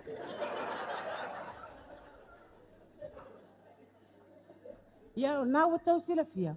O au e le mafau le ngutu se tulou. O upu uma walafo iai. Ai fai mai. O te teo i la upu nā. O te oti ma awa upu nā. Ai ai le taimi. Ei ai le aso. Pe tolu sfutala, 5 sfutala. Fai mai. Fasao. Vai le me fatau ai lau lanchi. Au kango aku ngumi. Ele 5 sfutala so kau. Ai o whakoanga le ngā, o le kau le kupe ngā maua yang kau kalo. Le ngei wa sefe mai maa. O sau e whakau ai au. O ngā kango le ave i o kau songa ngei a onga le avaku le me lea. E whakau ai se me aipu se lancha si au whasao. O nā alua i leo le mafutanga. O nā o sau leo uewa mai le usolo tamaa. O na o mātou, e na nofo iuta le vau. Au leo solo tama, e nofo le ai. Ia o sale mua, e ia le fale sipa. O fale leo sipa. Pape, sipa ponua se ko mata mata ia le tau sipa. Na le na le vai sale no fai lona e le io le sono tama tao so mo tama ai fa sa ma to ma ole au mo na fai le tono tan so ma nei ma le ula lea al batu e batu te lia un patano sapa te foi a ma ave un muito tono o ele le ma felengi ma tamba la tu to ala i fa sa ma to na ma mai le ma la fi mai la wa na suru mia ma to mo bi ma o mo le tan so ma te o mai mo a titilo o suru ia tamatele mo li ta va le una lea tifa mai fa pelo o fani fan duai o solo fefe o fai tu le mo tamalele no te vai so ai e no fom para aua o fasa o te le fie e ai o ko se au me ama o ta vai ele va tu a o ta la mo ai fai mai eu so eu le ami o le ia le foi na fie pa mai ave ele coco Samoa le foi na Sauila tatuai yo ko ma o le masange o le fai na ke lao a o te ia to su mia mo tava yo o ko tamata no lima a mo le ai eu so a ona fai atu le o le na o ele fai mai sao tau tau no foi Lero li te lo su mi tato sapa. Al bebelo. Ma tu le tu pelo su. Ma fai ai. Alu no li fai fasi oi. Alu le lo uso fai. Mo su e ma u le solo tama. Alu at. E se le le solo tama. Vero e sfit. Esa mal siba. Ai la. Io tau ne buonia. Tu am Tavita para moa o ke lopo fe o ia a o uma fai e ka lai fai usa pe fasi o e o ka ua ia na le o ale o solo ka malo nga fi ai velo i fa fuma fai ka e uma fori na i no ma fasi na su e ngawa ia ai o ke ifu le fasi ia o ke ifu o e se le meu moia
Io Samoa ia soia. E anu le teini ia ingo tamalo. Io tau le to lua se tu lo. Ia o mea tu le girlfriend man boyfriend. Ia ele tau o se boyfriend o se girlfriend. E tau to lua. I was only 16 and a half.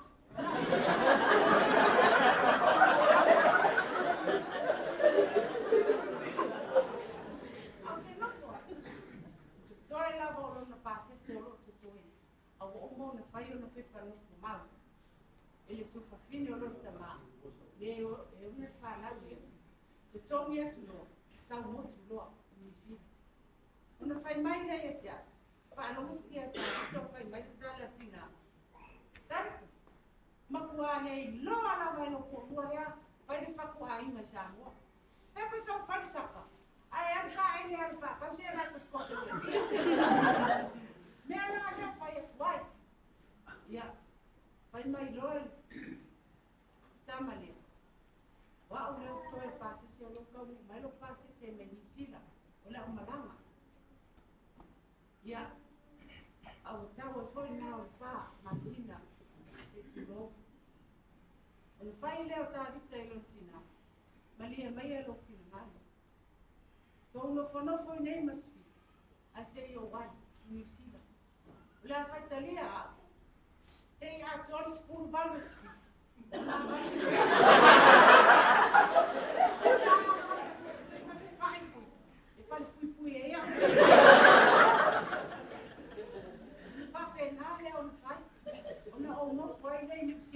Samoa, i ona matua. Malanga mai loa e New Zealand. O le tufafine matua le nao lonta ma. Le ele o ta mai tai. E tasi le mato i afu. E tasi le mato alu. Mato no nofo fa tasi. I se vai tai ni ai le fata ua le mawha. Na o mai e teine, ma le lato tina. Tau mawhai fo i le tasi o tufafine. Le mau Paula ai sa wafu le. Ai o maua sa tausia mamatu no nofo. Ma le latu tama. E mai fana le mato mafutanga. Te ola ai le fana. Pa pe ai o matu mo i le lao la tama. E vala awo nena mpa. Le pato ai lo nei la fana. E le ai o nena mpa la to le Samoa.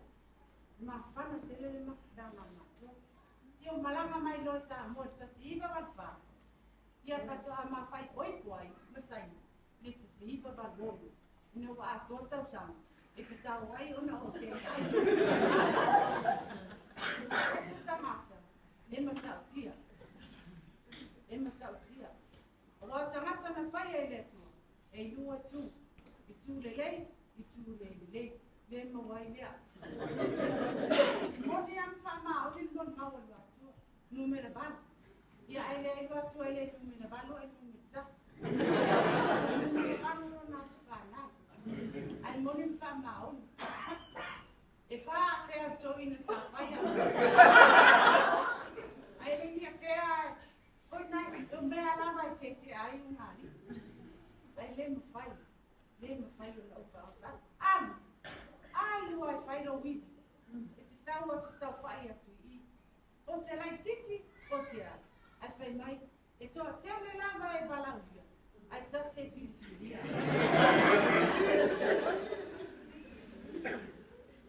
E whaka balea ia tea. E nimita.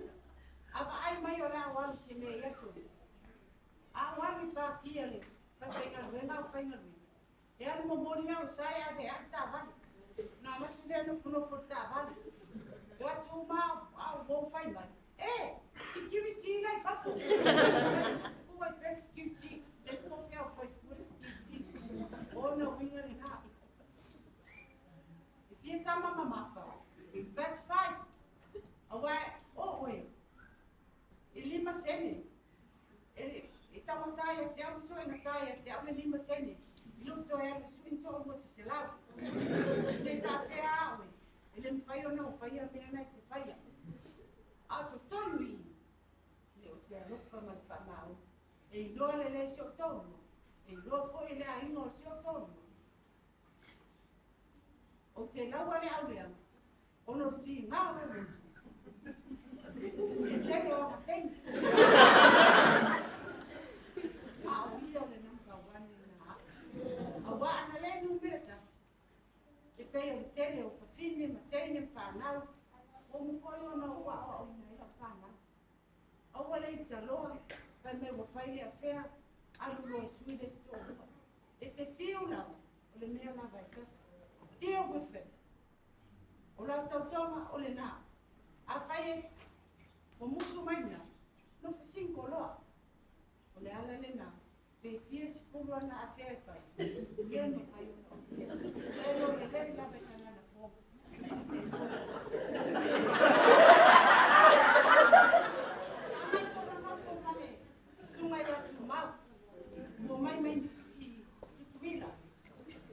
o mai lo fale tonu ia le visa. Na mai le makina no ona uia te fono le e kalesia. O te mana va mai se tasi wa. O tale ono le fia. Sa fai atu ma. A feta tu fale. A fai mai tu ma. O le fale tu am sa wila lai o le pinko. O lai mai mai ave ka vale o le pinko. A lai ringu sa wila. O fa pe fa balea ele fa fia. Ia ona ole le pinko. O atu. O lai ia. Fale tu o feu le pinko. Mas se eu vai na cama fome le pinko. Vai a mato pesi. Na mato ole le sto na e fai pesi. Lem fai pesi to e mato alo. Vai mai o feu ele na ku. Só fai no be. E tio. Passa mai to no la fai to no to ine fai no. O la pe pinko. E fai pinko fai to. Ia la in un bibieto ine. Eu, tu sabe fai. Como? Das por um bom fator. Ata nule pin, ale pingo é um esfu. Na lá tu le susu ela, ya. Ta per moli, ale fa foi moi ai. Vai fuar para tu. Tala aí, o na mio ia. E fa ma mata.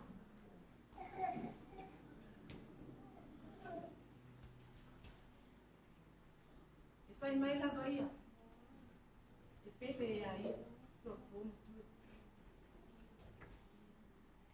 Eu vou te olhar mas tá na fogo. O novo filho tá lá na hora de fazer. Abato le tofi. Tai fome. Ai fai mais lava tu mal. Sauila. Esse é o nome da lava. De tai fome. Eu fui le ao suan. O fa fies por um tá lá na. Tu mal.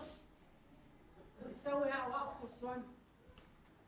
Pasanga mai loa te tolina i atu mau. O whawhia nau whai atu i atu. O whawhia me tawa nau ni nā aue. E sua. Wha au au suan. O le au la e sua tu spaia. Sua man pule la. Au ai a sua tuala. Tala le tolina te whai tolina tu mau. Mai paulapa la malo tofiti ako. E tau tuai oe. Tato e kalesia. O te ote e foi lo tofiti a kona. O la mitara le fa. Yo le o le mafuaga nana mo sia ele mato mafutanga. Makana na fo. Mate le yo ese le ama makana na fo. E mate le fa ma vai fo. Pe yo ala o mira. Ele ia desse matu spa ma vai. Na mau mai le. O mana no foi fa. Pe tonu masina. O mana no. Foi mai le toi. No. Ano oi, te ole. Oso fopa, ale mea. Mak fau de. Aua, leita lor fafia. Oso, mo. Tu le merna, o le mata vale valso. Ele pipi ese li. O le tala ale tu in famia. Nofo se tama fofau. Se fa sino mai ele tua. Po fele ata o ya. Wa mau.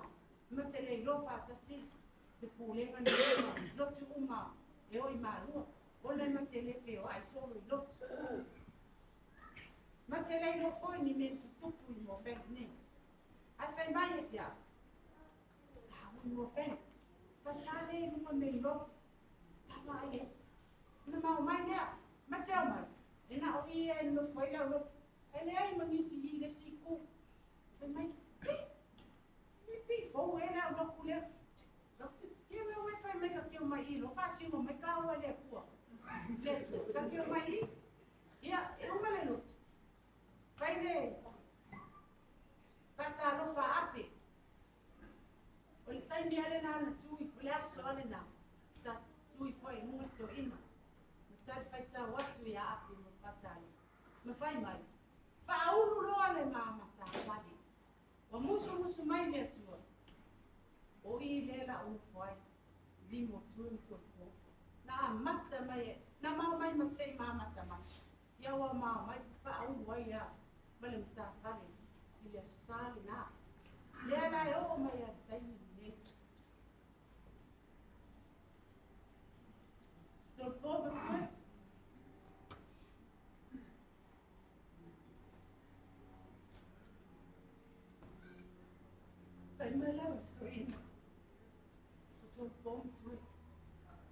ma'i lava. E lei mo se nei al mai na penfiti wa maua lo penfiti ma uto. E te tongi il whanau ma tō pili ma whani. Ai whai mai. O mea o la lotu. O mea o la lotu. Mea o la lotu.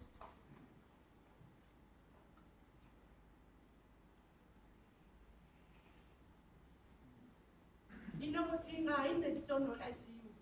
Whai mai. Sviti. Tatua nato pumtu. O te inoa e tō whaia sau tōnu. Una pa muku I susu. Tō tō uru leo. Kare mea ka. Wāno ai mana na mauti mua. E le tō whaia sau tōnu. Ai whai mai. Le lotu. Le tatou e ka le sia. Pe tō atasi tōnu. E ia ia tua. Tatou e ka le sia.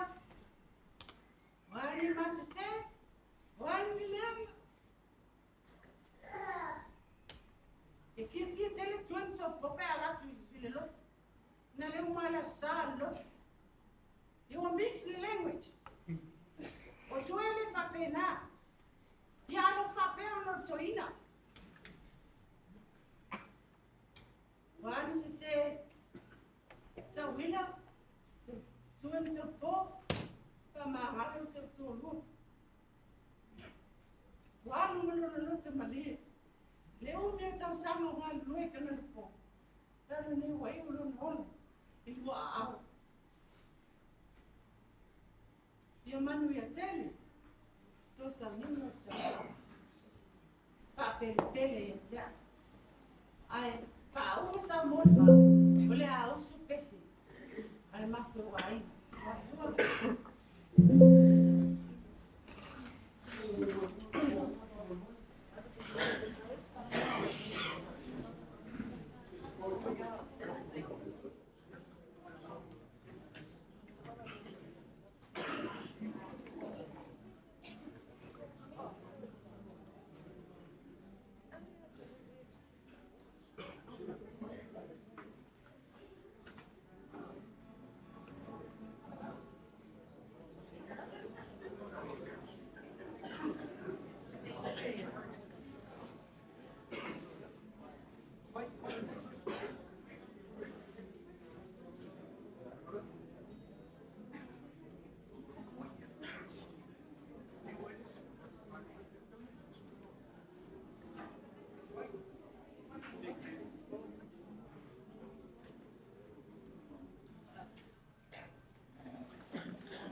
Tasian lele wahalo, on fai lo atu.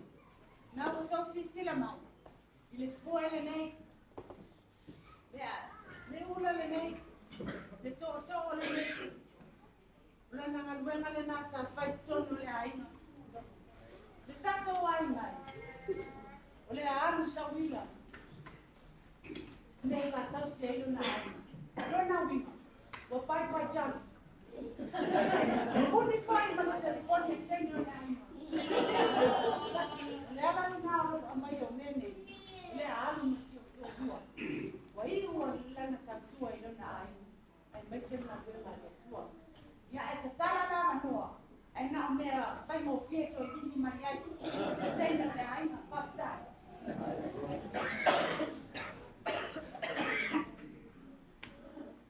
But my little to sing Pei Salamo, Rono Pataku, Pass, Mono, Pai Mumua, Papia.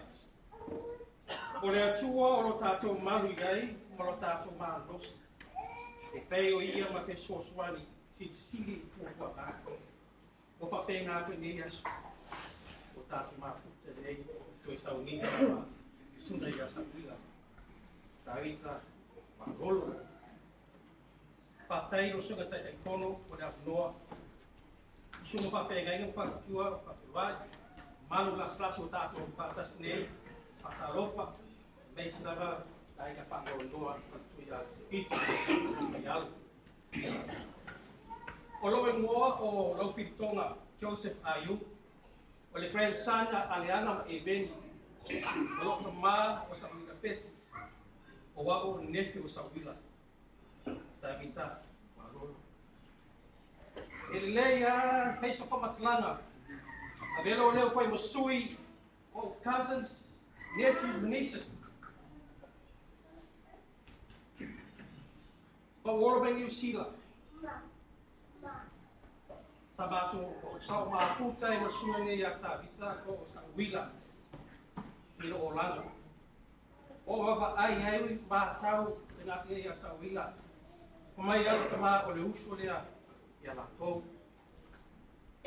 O se tangata e siri na rofa, from my eyes, from my perspective, as a nephew. E se lea rofa. E anga le lei. Ia te au, ma mātou nei whānau.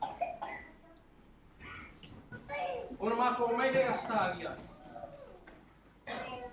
Pa mai tala a rota mā, o lela a Sauila nei i a Staria. E sini. Lau whiata ruma talanga. Ok, o le nei la te atu whewai pa aku Sauila. O Sauila mātou nofo i a kōne Sauila, mātou nofo. O se whiwhiaga i a mātou. Wao ba o usi mar mātou pile. O mātou whewai i Sauila. Ai ngā Sauila Sauila lauia. Nā whaile se mātou clan. Nā mo whiwhio mātou whewai ma anto. O rea te mātou la awe Sauila mātou tā whao. Siti. Pai Sauila, o whiato rea Sauila. Sauila. E au tā pena penso ofo le leila kaku ka pau, kaku a o mai o pois ave no, ave pa ka pau. Ele lo fa matalanga. Ele a 2 minute. Au tu Sauila i luma ma o sauni. E fe lolo la o Superman ta o Sauila. Sa o tu o la elaga James, fela ga loa. Malaysia o le afi le la ma tu fakta fau ma fai mana classes dark classes oi ata ka upus vai fazer dark classes o fa ka ia ako la ta tu sao ai melang tala ai o ko ta kula ka ko ka fau au fa ho ya anku au fa ho ya Sauila ai fa ho ya dai okay, lima sagi okay, dai. Ano magtuore tafau. Ese le tafau le nei Sauila. Ngali li ama aka. Magtuo e de he didn't speak English that well when we introduced him. But I introduced him. What we introduce you as? He introduced me as Dave. Yeah, so was it a lot of tangala so me o le ko pa ai pipi ai le ngata ia Sauila. Fa tu ko ia se pipi man pa ia. E ese le tau tu da inga. Throughout the milestones of any nephews and nieces, I lost Sauila ma anti se pipi. Oh my, ko le alma mau. Oh my. Dala le o ke le galo inga Sauila ma ma rofa. Papela la so kumatalanga. Patai Sauila lo tau tua le ainga. Patai le Sauila lo tatu mafutanga. Patai koi Sauila o le a vera VP maro mai. Awe pa ina mai le paiola. Iso le leo fitia o le wasau o tiato le tatu ikanis. Ia pa manuera tsuga tai kono patatu Sauinga. Oni Yesu whaatai.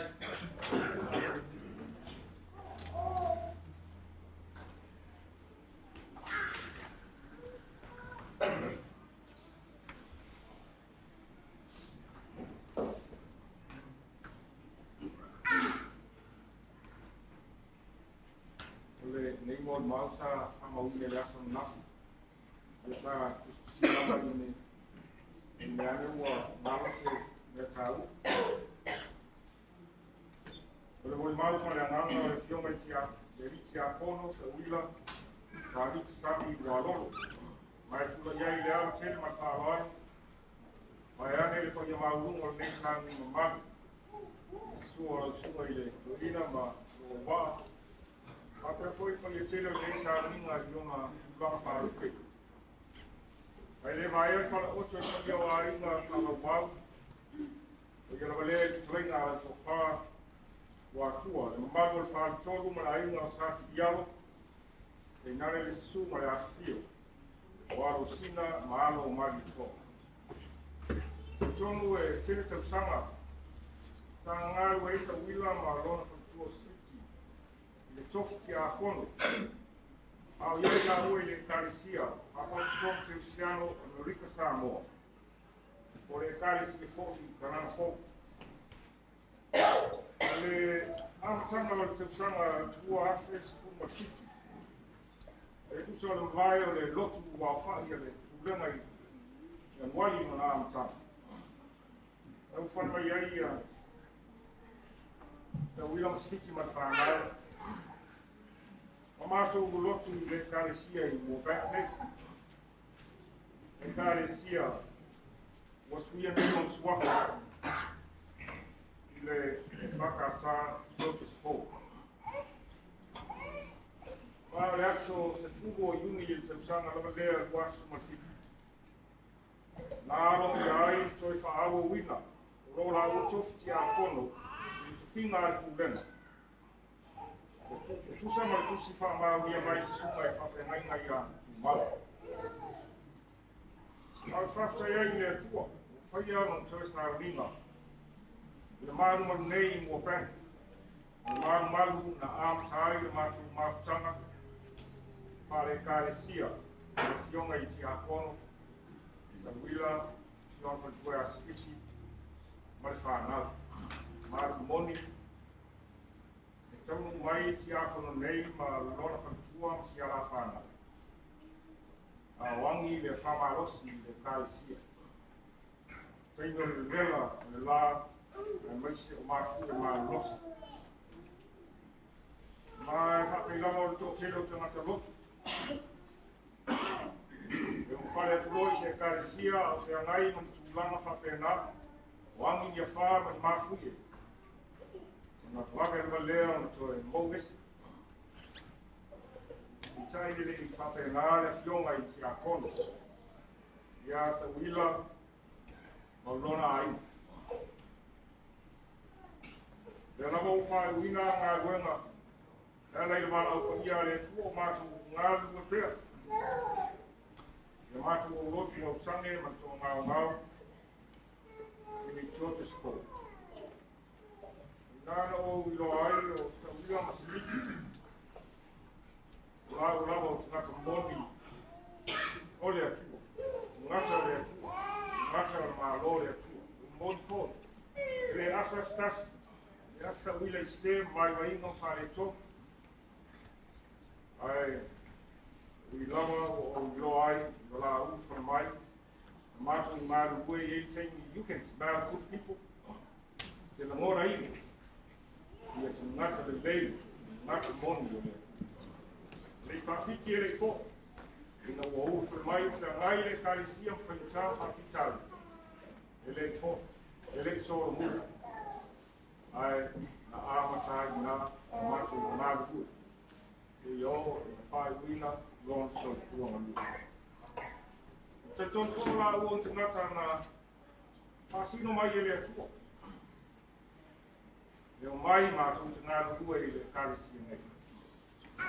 Mātou te le ai, mātou te le i māsani mua muafo. Le lawa si fia i nei i o kōngo te leo. O lotu mai karisi, Tela ina o atu ngata o a inga i e tau whaora olo, kāresia. I te iane, te lawa no whaiaku, mā te le māsani o mua e lei whei lai o mua. A mātou māsani a, i o ufu mai, a mātou ngā lua i le kāresia nei, Moorebank, leo i suia lon swafa i a tuta so. Alu moni si lia si furu tā whalu, tā kutoi i tongo le mātou o gotu, tupu whaitau whawhitau. O e ni kutoi i skia ma siku, siku rua, whanamai la ua, e ma siku tō. I tā ina alu alu, a runga o ngā alu alu. Whaasoro ina matua whainta, o ke bela le wha ma ni tani. Ona wha ma mulu lea o te teka. Wha ma mulu, so esi, mau pēr, William Spitz, a pēr nisi, o toa o le kāresia, o lo toi pēr. Loko moni, e mai tino Sauila. Aile mai on loto na lue. Moi mauma na moi mawina le koio ainga uo, le kāresia winga ya Sauila, le ai se moi mau. Moni uma, moni mau, moni mau tina. Maa ia. Ele se ngata e matua au lei. A ese le au lei o loto. Au lei ma mata mo fie e loto sa wiki. Olana mau tau ave e matu kāresia. Tātu kāresia, sunga i e ngaina, sunga i awa, ma whaitua. Tātu onsai. Tātou whaamaru losi, ngā rua ngā rea tia. Strasi o tūtāua o loi a Sauila. Ina ua uwhan mai o mātou ngā rua. Sauila, e leo stangata na sau, e mata i le kāresia, o tangata o le kāresia. E leo stangata po i sau, ina ia mātau, winga o whaife au, o lona whatua. E lei, sau hui Sauila. Ma tau ko a mea al whakea o whai. E le ai, e le lawa. I loko tai tununga, e warang, hulu whana mai ai, ta uila ma tau ngā ibu. E le isau no le tangata, e le isau no le whaife au, o le ti akon, a e na sau sa uila, ona o le atu. E te tai tun fōi wha, sino mai ngā ua, so soani i le kaisi. O ia o le koutu toa, o le ngā ua. Ma o se whaatupenga o anga tonu, mo tala whea ngai. Ma Sauila. Te mantuai la runga skasi o ma o le kāresia. Nā au lava whai ma telefono o te kiche lau tō ina. Mai a ia. O ti a kono o poutu toa o ngā guenga rea. O ti a kono o poutu toa a e leo ni poutu wesi. O le esi o le la au, e pā i lore sabili, ngau loa mwhati lau. Te tonu pe whapena fōtiata, o e wha letu ma. O e pā i sabili whiti wha, a te au wha so. Au whaftai e tua o nei o na ngāre tua. I ngā tangi ma wha, ka i tu mau, i ngā rua. Mai tele ni tau mā o ngā rua, ngatu o maua mai a te ia, ma lona so i tua ma lua. Au te ton fōi, se utau fōi mā ngā tā rua, o tātou umaraba, o e o lo so i fua, ma ora pēr. O wilos ngata e isi le lofa i o whai ngā rua. Whai te au mā oa, ngā koni. Te iroare rere asa wila. Au matu lotu le kāresia, nei, i am whasoro tuai na matu o i tō te so. So stei mea e sa wisa matu tofu lau, e tofu lau ngā matu pulenga lau la, e ofa te au whasoro, i a whapena wā, e ngā fu leo ni tāna rau. So whai te au o so se au wā, e le iro e sa wila, fa pe fa ese e fa te au pe fa tu sa ya sa wi So ina se au mara wa au mai lau le mana o ia e fale ton le a lofa man mea e alu ma se fai na don e sau e la una mai na for mai le upu le man tu estasi aso ina ua fai fina le la una ina tana o wa we le la uma le isi kalesia le mai Matu. Your Matu Wole, the Wahaya community, holy, Hilo, shipping nothing. For El Matu go, Savannah time you not for the guys here. 1.5 Matu go, I might have to do see. Yeah, I might want to tell or tell them. You told me, lover, he took my Matu. I told my Roman look. I don't know ole ta vale ale awa ora sa sui pa sugar pa maro ole mo poi tumbu a or ta va usa apon cham mais foi sebe ya ai ustelto oina chambe yo mai sa ni le na oia pa le to yo mai dava I tenho uma de mais quatro eu mas e aí nós não só lofa na lei não foi nada mas foi este mas lá mas isso ia fie fa no longo ya lá uma tem eu mato gosto ou tão faz ele está ali então para o edis não está ali se não está por foi pesse Tasso pesse na o mai Sauila. Le mato o foi pesse. E pesse leo da fai guai tato tapo I. Ya se nei. Pesse o fa o taleina great is thy faithfulness. E sitsi yese le lofo le. Pesse na o Sauila. Le isi se lo tu mo Sauila. Au ma rosi o ia. Ai no te mai o ia mai nasi. Na masai na le fai ia a wai tele o mato sa ninga lo vera sa mai tungu fia tele ka mari ma o le ro ya mai ma sono le ono de yo tsanga ka no ti na o ia ngas ya I no tuo o fia I fo na a frenta ia tia o savat sono mai ono to sana mai ai Sauila tem fo ia sigo na rata tai ma tanga Sauila malona ai o levon te pena Sauila levon te pena Sauila mo to fo lona no mon lona sai Matu iai whanma. Ia, ese matu mo fie I lau iau ngona ma lau ma tai. Le taimi na ma liwai Sauila. I tā ua. La matu moi mo ina le taimi I mudi lava mto ai ma nau. Ma liwo iai laso ua vai, laso tau lea o toku. A le tulai toku lea o u. Taimi le valea to ai na mana mo ma liu I le muai o ia. I whai mai I liu ku. A o mana kunatu. Ia mea. A ua. I lo fo I ese tā ua le tulai tau. Ia o ma tuspa ia. La tau mo ai whaalinga. Mai le rangi pe whaalinga nei doa e kona lio. Mai se fōro le tulai tau. Na ma liu ai fōro I tātu le o Yesu Keriso. La ua, whātou tonga ina, mea uma o whao ngā, mātou na mātou teko, o le mātou katsā, whantā kua. Le la, o fōa, le laulau whamantunga, o ipu whamantunga, mea te pene.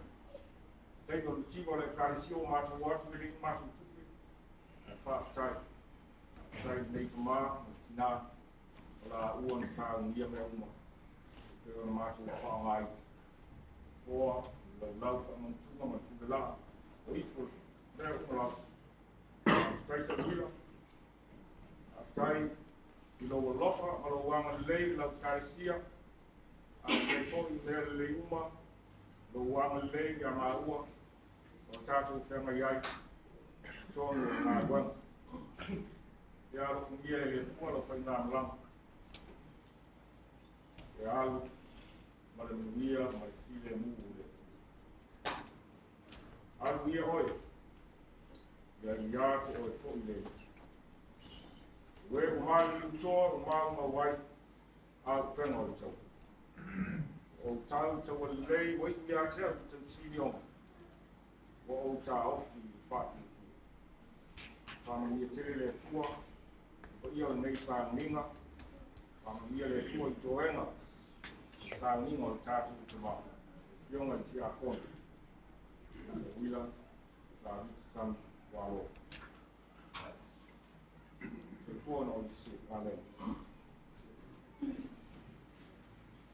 Ia paftai marole Moimoi, o le kusano proclame, o le familia o le video tribute, le sopio o Tavita. Ai sofani atu, a fai over se 4 minuti, ia o taurona lava, tu se tosu minuti, ia o na whaamutane o tātou whaunga nei, e le tala whea mai, ia mai o tuto, ona misi o tātou, ava noi ia whautana tui whatani. Tui tōs furu rua minute ia o whaunane tātou whaunga whaumone.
Ta pena na video, ai la tātou Sami atu mo tātou tatalo.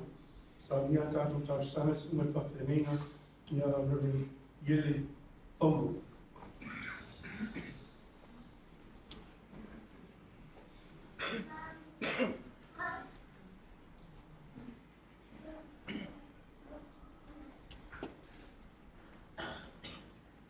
Te tātou tātou.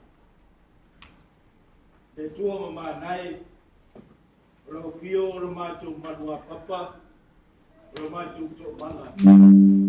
Le tua ro fio a inga, nu o mā longa I kālesia, rana fo I mangangana. Le tua le fide mū, ro mātou fisoasua ni si. Le a maia I whawawhana na siri, I o mātou roto, e aru tia la mātou malanga I pēau langa vale, e o suki ai lo mātou sa I reo ranga nei. O mātou poto le nei tae au, mātou ti wha mawai I lau auna, moni mauma whasoa, i le soifua galue o le tiakoni faapea ona kiu te faatamā ma lana tutua lalu i tutonu o lona aiga i mea o loo tooto ai manu faapea foʻi i tutonu o lana ekalesia sa tautua ai o ia i tausaga i tele e le tio foʻi le faisalamu ona faapeani o le tagata e pei o le mutia ona aso aua aagi ma i ai le matanga o le lē toe vaaia le o ia ai peitaʻi le tasi o tatou e failotu aua o loo ia ao o lana afio le tatou ola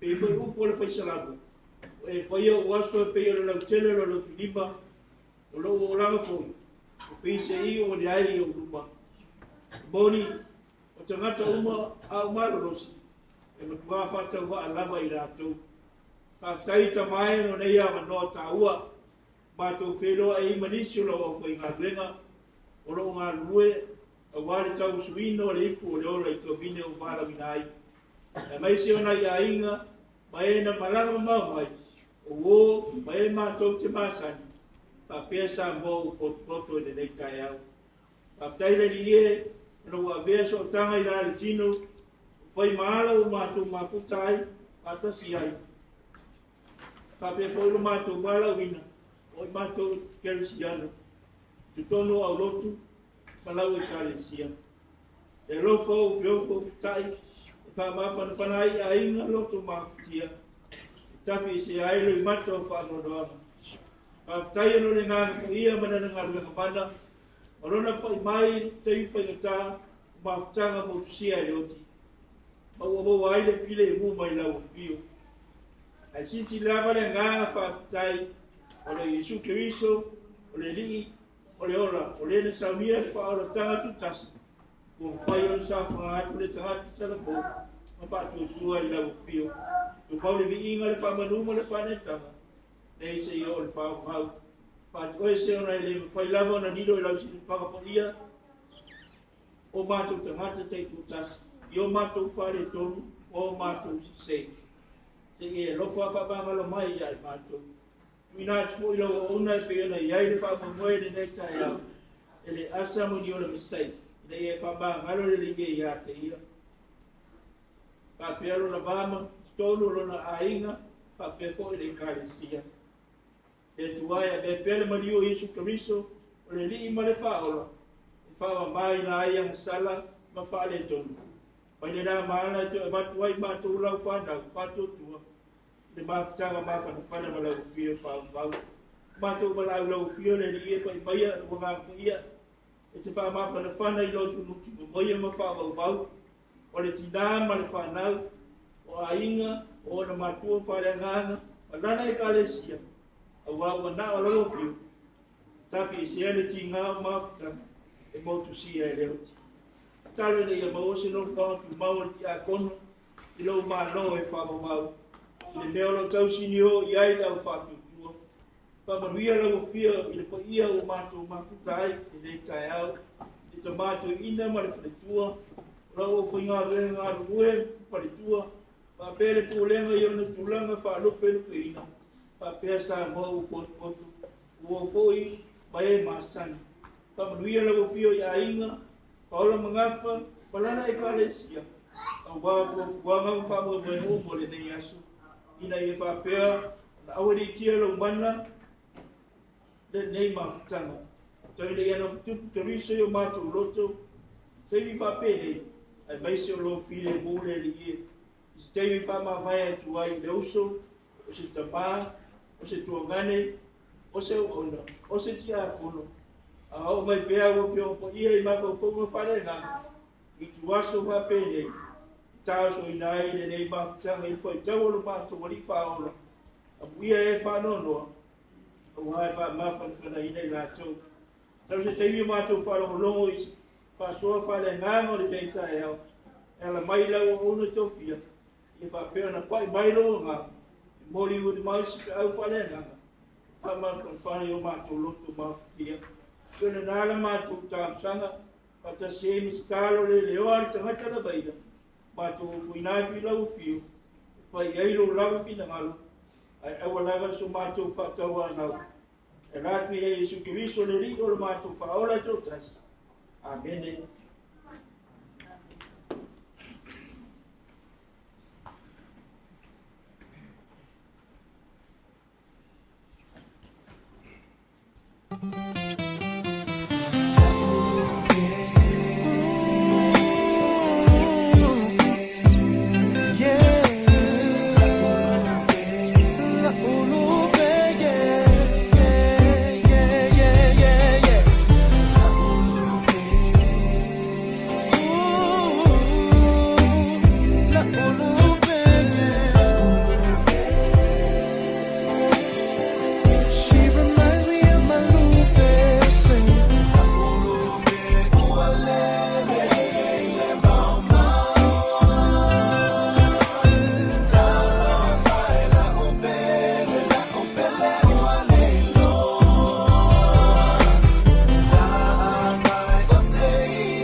Ala. Wah, asik.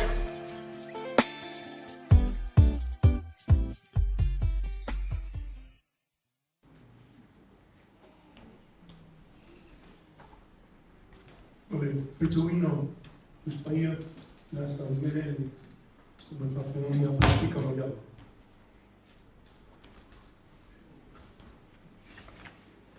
Tusi pilpilia, mai le fea inga tuai. O mai le tusia, perfeta Isaia. Rono matau koe rua sepulu, ai o tupaita winner pai koe rua sepulu man lima. Ia whaangata mai pai koe tolu sepulu man tas. Whaafonga ia, le paita winner o a fionga pa ia o tātou watua. O le nei, o ai ea tau te whaatusa ia. O ai fo i mate tusa. O peta lai mai ai pa ia. Se te pā e lunga, mautou wā ai. O ai ea o ana whaia nei mea. Nā te taitai ina mai a rātou au o whaita wina. Nā te para au ia te i rātou umai o rātou ingoa. Ono le tele o lona mālosi, ma lona mana tele. Le aiso rātou e le iloa. Ia kou koe, se ale mea e te whaiane ai. I se rā e nue, se ale mea e te whapea ai. Wa lilo lo wala i le li, wa tu ua foi lo whaamasinonga e lo watua. E te le iloa ea, e te le whaalongo ai ea. O le atua, o le babau. O le ali, o le na whaia tu ina o le larolangi. E le vai o ia, e le tinga ina foi. E le masue ina lo na mawha whau. Na te awa tua le malosi i e o vai. Au e o le eise malosi. Na te whaatupu tele i ai le malosi. E vai ma tinga ina tama mātutua. Tau le lea fo.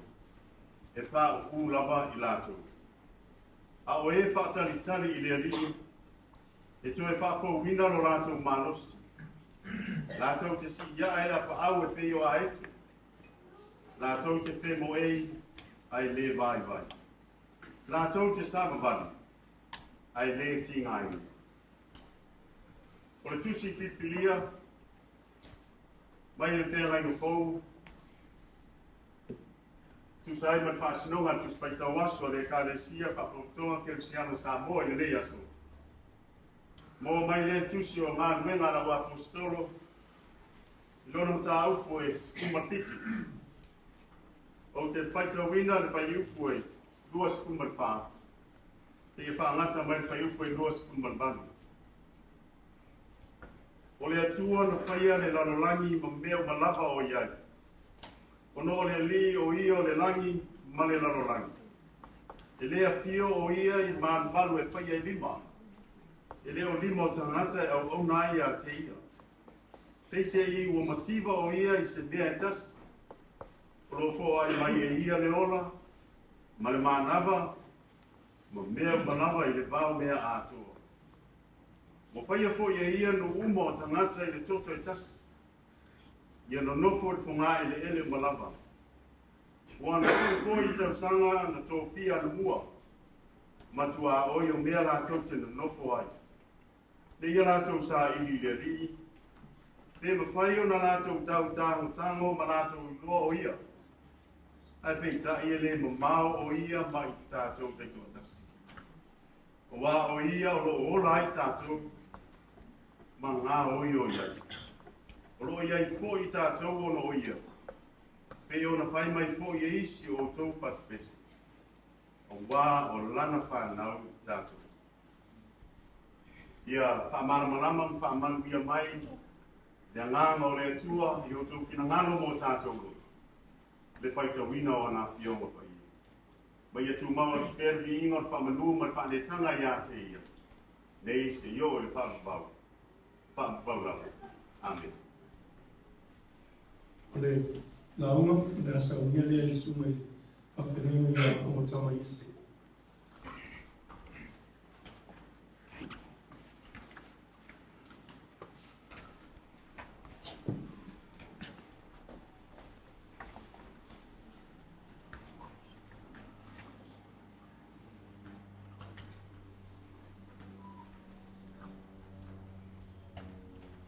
launga i le swafa mamalu o le atua o le tamā, le alo ma le anganga sā. Amen. Ua maua le matua o le launga mai le tusi sa tātou whaitawina mai le whenenga tuai. I saia lona mata upu e fast food. Ai ua o filifilia le foi upu e lua sulu ma le iwa. O te toi whaitawina. Nā te awatua le malosi i e ua vai vai. Ao e ua le aise malosi. Nā te whātuku tele i ai le malosi. He gives strength to the weary and increases the power of the weak. O le manato o tō le launga e whapea. O le whali liu wina mai le vai vai i le malosi. O le whali liu wina mai le vai vai i le malosi. Transformation from weakness to strength. The Bible is filled with many paradoxes. We heard one today. In order to live, we must die. Our reading today from Isaiah speaks about weakness and strength. The paradox between weakness and strength. And it is firstly used here by Isaiah in our reading, and then infamously used by the Apostle Paul later on in his writings, where he stated, "For when I am weak, I am strong."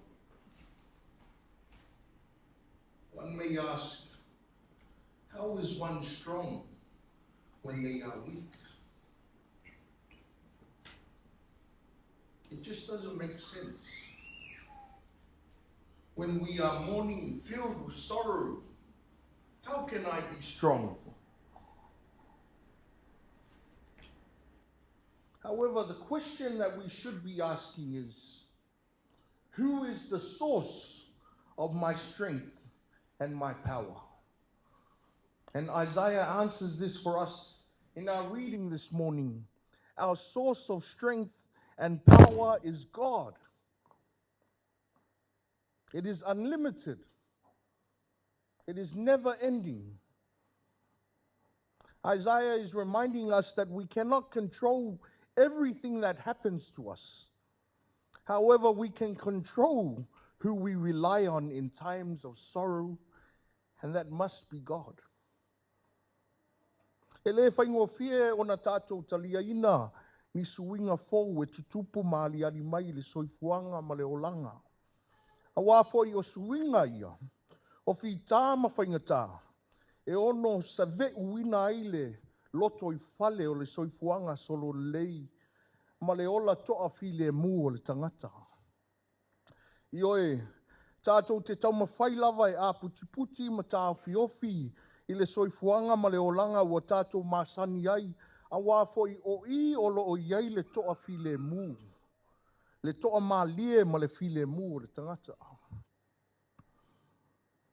Peitai, ei taimi e le mawhai o na tātou tāo fia ai suinga, o fi tā ma whaingata, a ua o mai lava.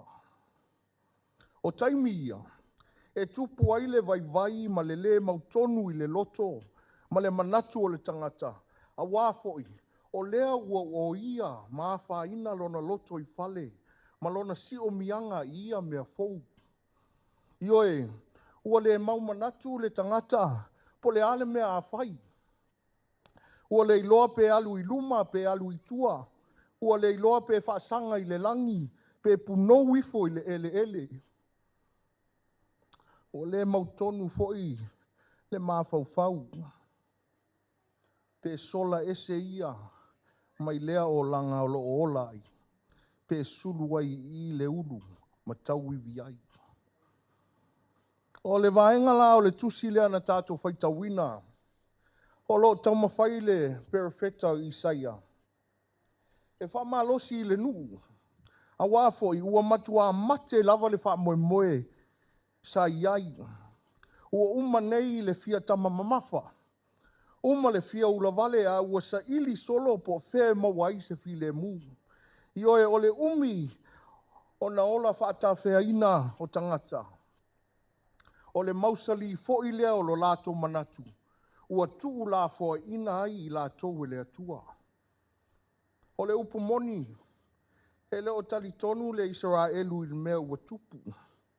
Ua whaata whea ina i lato wele atua. E ese fo i le loto nu o tangata ia. Tangata e fia e whaalau i loa o i lato o tangata filifilia o le atua. Ai anei. A lea whai mai ua lilo lo uala i le alii. Ua tu ua fo i lo whaamasinonga e lo ua tua. My way is hid from the Lord. My judgment is passed over from my God. Ioe, ua amata o na whesilingia e le tangata le moni ma le whaamaoni o le awai mai o le atua ia te i lātou.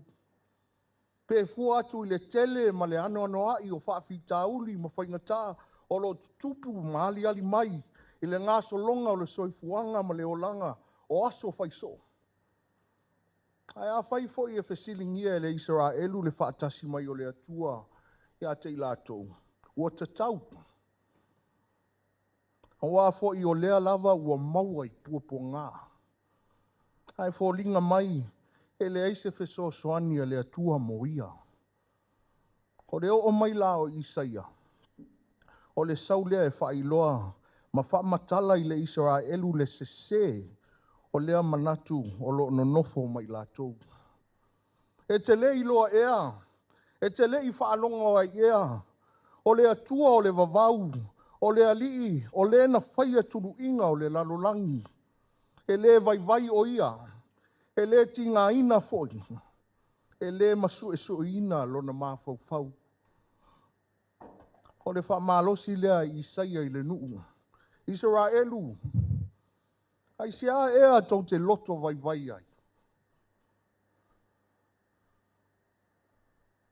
Ai sea ea ue o tau whewhewhe ai. O le atua lo tātou atua. O le atua o le malosi ma le ola. O le atua e pule i mea uma. Nā te sila fia ina fo i so se mea e tupu i le sio mianga o le olanga o le tangata. O le atua fo i o lo mafuta ma au mai i mea uma e anga i ai le tangata. O a fo i ti ngā ma whaingata e whea ngai ma le tangata i le ngā solonga o le soifua ma le ola. E le o whaatafa i le atua. Ai o lo whapena o na lotoi. Ai mai ia whita ma whaingata. E tina ia sifiti ma le whanau. A inga wō mai masani. Pa ia o le sauninga. E whaali liu wina e le atua lo vai le malosi. O le upu moni lava. E le masino le tele ma le ano ai o whaingata ma whita e tutupu i le soifua ma le ola i aso whaiso. O whaalave foi ma whaafita uli e matua lu i tawina ai le whaatuatua o le tangata. O mea ia, a o ina whetu leni whaatasi mai. O na lei loa e le tangata o na whaafasenga. Ho i e la ngona ai le vai o le mawhauwhau. E la ngona ai le mautonu. O na whaafua se i ai lea o na atu vale le loto o le tangata. Ma amata ai o na tātou whesilingia le moni ma le whaamaoni o le whaatasi mai ma le whesoso ani mai o le atua. Ioe, e se le vave o na vai o tātou loto. Pe a o ina luta le tai. Ma ua sisi i pe au o le soifuanga. E se le vave o na tātou whesilingia le alofa ma le whaamaoni o le atua. Pe a tātou whea ngai ma puapo ngā. An old shoemaker. A shoemaker's awl is on prominent display in a French Academy of Science. A awl is a sharp tool that you use to sew shoes. That awl fell from a shoemaker's table one day. and put out the eye of his 9-year-old son. Soon, the child became blind in both eyes and had to attend a school for the blind. At this school, the child learned to read by handling large carved wooden blocks. When the shoemaker's son grew up, he thought of a new way so that the blind could read. It involved punching tiny dots into a paper, and Louis Braille devised the new method using the same awl that had blinded him in his youth.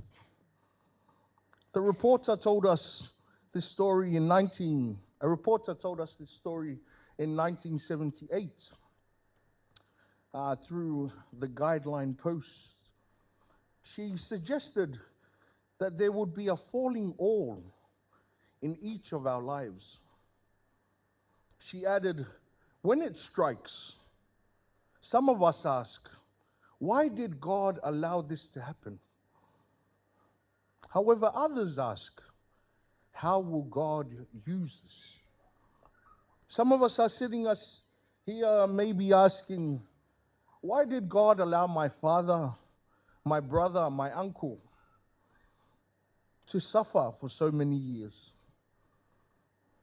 But the question we must ask is not why, but how?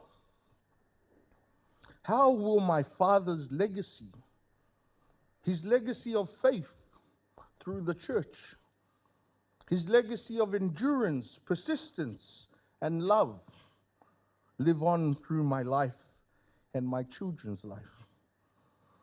O le tangata leo Sauila. So se tofinga, potopotonga, po kalame o le pulenga, e ui lava sa whea ngaima ngase o le tino. Aina au waipea. O le tangata e tauwiwi ma whinau I mea o le lotu. Pa ia o le sauninga, e whaliliuina e le atua lo tātou vai le malosi. Io e wā lava mea tutupu I le ngā solonga o le soifuanga ma le olanga. Pe e whea ngai ma puapua ngā, pe e whaafisa ngai ma whaingatā, whai mai I saia. O e whaatalitali I le ali. Lātou te maua le malosi e whaatino ai le au nanga ma le tautua. O le whaaliliuina mai le vai I le malosi. O nau Yesu. Amen. O te lea tule, whaftai le sunga le whengainga, ia e tu saimale, tāpena ina wana, whaamawhan whananga, e whapena wai sa mo le maupupu, o le soifua whaunga ina o le neito alua, ia lea ua whaiona whaataina, sa ola I le malosi o le atua, sa la ilo e le isa la me maua ilo la malosi, awai, e se tala ni tangatai ilo na malosi whaunga I mo le ia la ua mo to alua, una ilo lea, se longa tātou te whai mai, we can't do it, and then God will bring to us. O le mela na embody le soifua nga lua o le to alua lea. Sa ola ilo la iloa. Na o le malosi o le atua e o lai. O le ala fo le na whaonga ina I le atua I so se ala. Tumana tu fau alava. A wale meu te fia ai. I'd love to hear that love story again from Samoa. Because I can understand, I can relate to that. And it was so beautiful. Whawhetai mo le sharing of those moments. It made me just sit here, but I was under the ulu in Samoa. So thank you once again for that. Ia tā ua le nei aso, ia balanga atu lana au auna. Whaunga ina ele atua, whaunga whailunga, a whai pese, I o lana ia whai mele whailunga. Lui tau ina I pelo tātou ola. A ua le wha moe sa tātou malosi. Wha moe le malosi le atua. Ia ona manuia lea. O le a tātou whai ura sauninga, I le pese na ia whaliliwina. Great is thy faithfulness. Sili lava le wha maoni o le atua, e whai wale tātou sauninga.